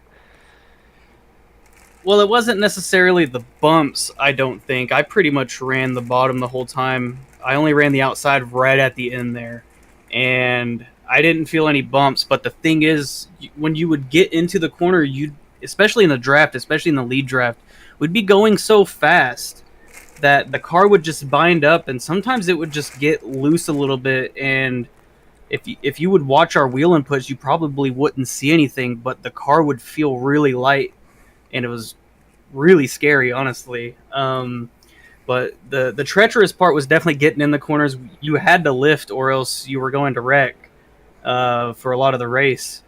But at the end, nobody was lifting, and somehow we ended up all making it to the line. Well, all I can say is it was a show, and they waited longer to heat up than I thought. It happened later than I expected, but it was a fun show. Good job with your finish. Sorry it didn't work out for you. Like you said, you might have had the race-winning move, but should be a lot of fun looking into Darlington next week. So before we let you go, what are your thoughts going into that race? I'm really looking forward to Darlington. It's a driver's track. You between the throttle pedal and the steering wheel, or in the seat, that makes the biggest difference at Darlington. And those are the kind of tracks I really like. It makes you think. It makes you drive the track. And so, yeah, I really like tracks like that. So I'm really looking forward to that. Plus the next-gen cars, kind of a handful, but it's a fun handful now ever since the updates this season. So, yeah, I'm really looking forward to Darlington. It's going to be fun, especially now that we have a good points cushion going into there. All right, well, I won't be in the booth for that one, but I'll try to tune in to see how it goes. I hope you have a good showing there. Tony, if you got anything for him, floor is yours, and I guess we can start pushing towards wrapping this one up. Well, Tom, have you been to Darlington since iRacing released the update for it a couple weeks back? Yes, I've ran a couple practice laps in a fixed. I haven't ran a fixed race. I plan on doing a few of those this weekend in preparation. But yeah, I think it's a good track. It's fun. The car combo is fun. It's a good time. All right. Again, Thomas, congratulations on the podium here tonight at the iRacing Superspeedway, and best of luck to you coming up. Appreciate it, guys. Take it easy. So, John, that is going to about do it for us here tonight, as we do have another one in the books. Just going to bring up the finishing order here as soon as there it goes. Greg McConey, Ryan Truex, Thomas Aaron coming home in your top three positions. Roger Diebold hanging on for fourth. Cole Gadjadoris in fifth. Vince Burns, Steven Sharik, J.D. Woodward with a good recovery drive coming home in eighth. James Sharik and Mark McCrary, both of those, all three of those cars that just finished just inside the top 10. Great recovery drives after wadding them badly in earlier incidences. Tommy Allen Jr. in the 24 being scored as the last car on the lead lap, and Chase Leahy rounding out your top 12. John? Come on, 13, as I'm going to butcher the name. Seth Gadjadoris with Bo Condon 14th. Anthony Burleson, 15th. Alan Marshall 16th. Stephen Lachinsky, Ryan Zunk are 17th and 18th. 19th belongs to Scott Formosa, who we saw a lot of up front, but he just got into that incident with about 10 laps remaining, or was it 12 laps remaining? And that hurt his day. Greg Veal, 20th. 21st, Tyler Truex, another driver we saw a lot of up front, ended up getting involved in a situation. Doesn't really have a good finish there. Robert Walton, 22nd. Matt Garrett's 23rd. A few other retirements early. Reed Foley, Nikolai Jardin. Something I want to mention, Tony, look at that, 20th through 23rd. All Tyler Truex Racing team members. Only one of them finished towards the front, and that was Tommy Allen Jr. Well, no, you got Ryan Truex as well, running for Truex Racing. But it's definitely one that team and for that matter, Speed Kings Motorsports, both those teams not having the night they were hoping for in any fashion of the word hope. And so a lot of these drivers are now behind the eight ball going into the round of 12 season or race round of 12 finale next week at Darlington. And the Lady in Black is one of those tracks that's a crapshoot. It's one of those tracks like Richmond where you either love that track or you hate that track. There's no in any way, shape, or form with the drivers. So we are definitely in for a treat next week. Again, if you haven't done so already, hit subscribe, turn on bell notifications so you don't miss a single moment of action coming up here on Sim Racing Media. As triple header tomorrow starting at 1:55 p.m. Eastern Time with the Svedka iRacing Ligen round number 1 of their Oval Series tomorrow at Daytona. And then the premiere of the Fired Up Esports League, their season opener at Daytona as well at 7:15. Sim Racer's Edge, round number 2 of season number 5 at Kentucky at 8:10. So on behalf of Mr. Jonathan Leach, this is Tony Trapasso. Reminder, ladies and gentlemen, that as you walk down the road of life this week, until we meet again, don't play in traffic. Good night, everybody.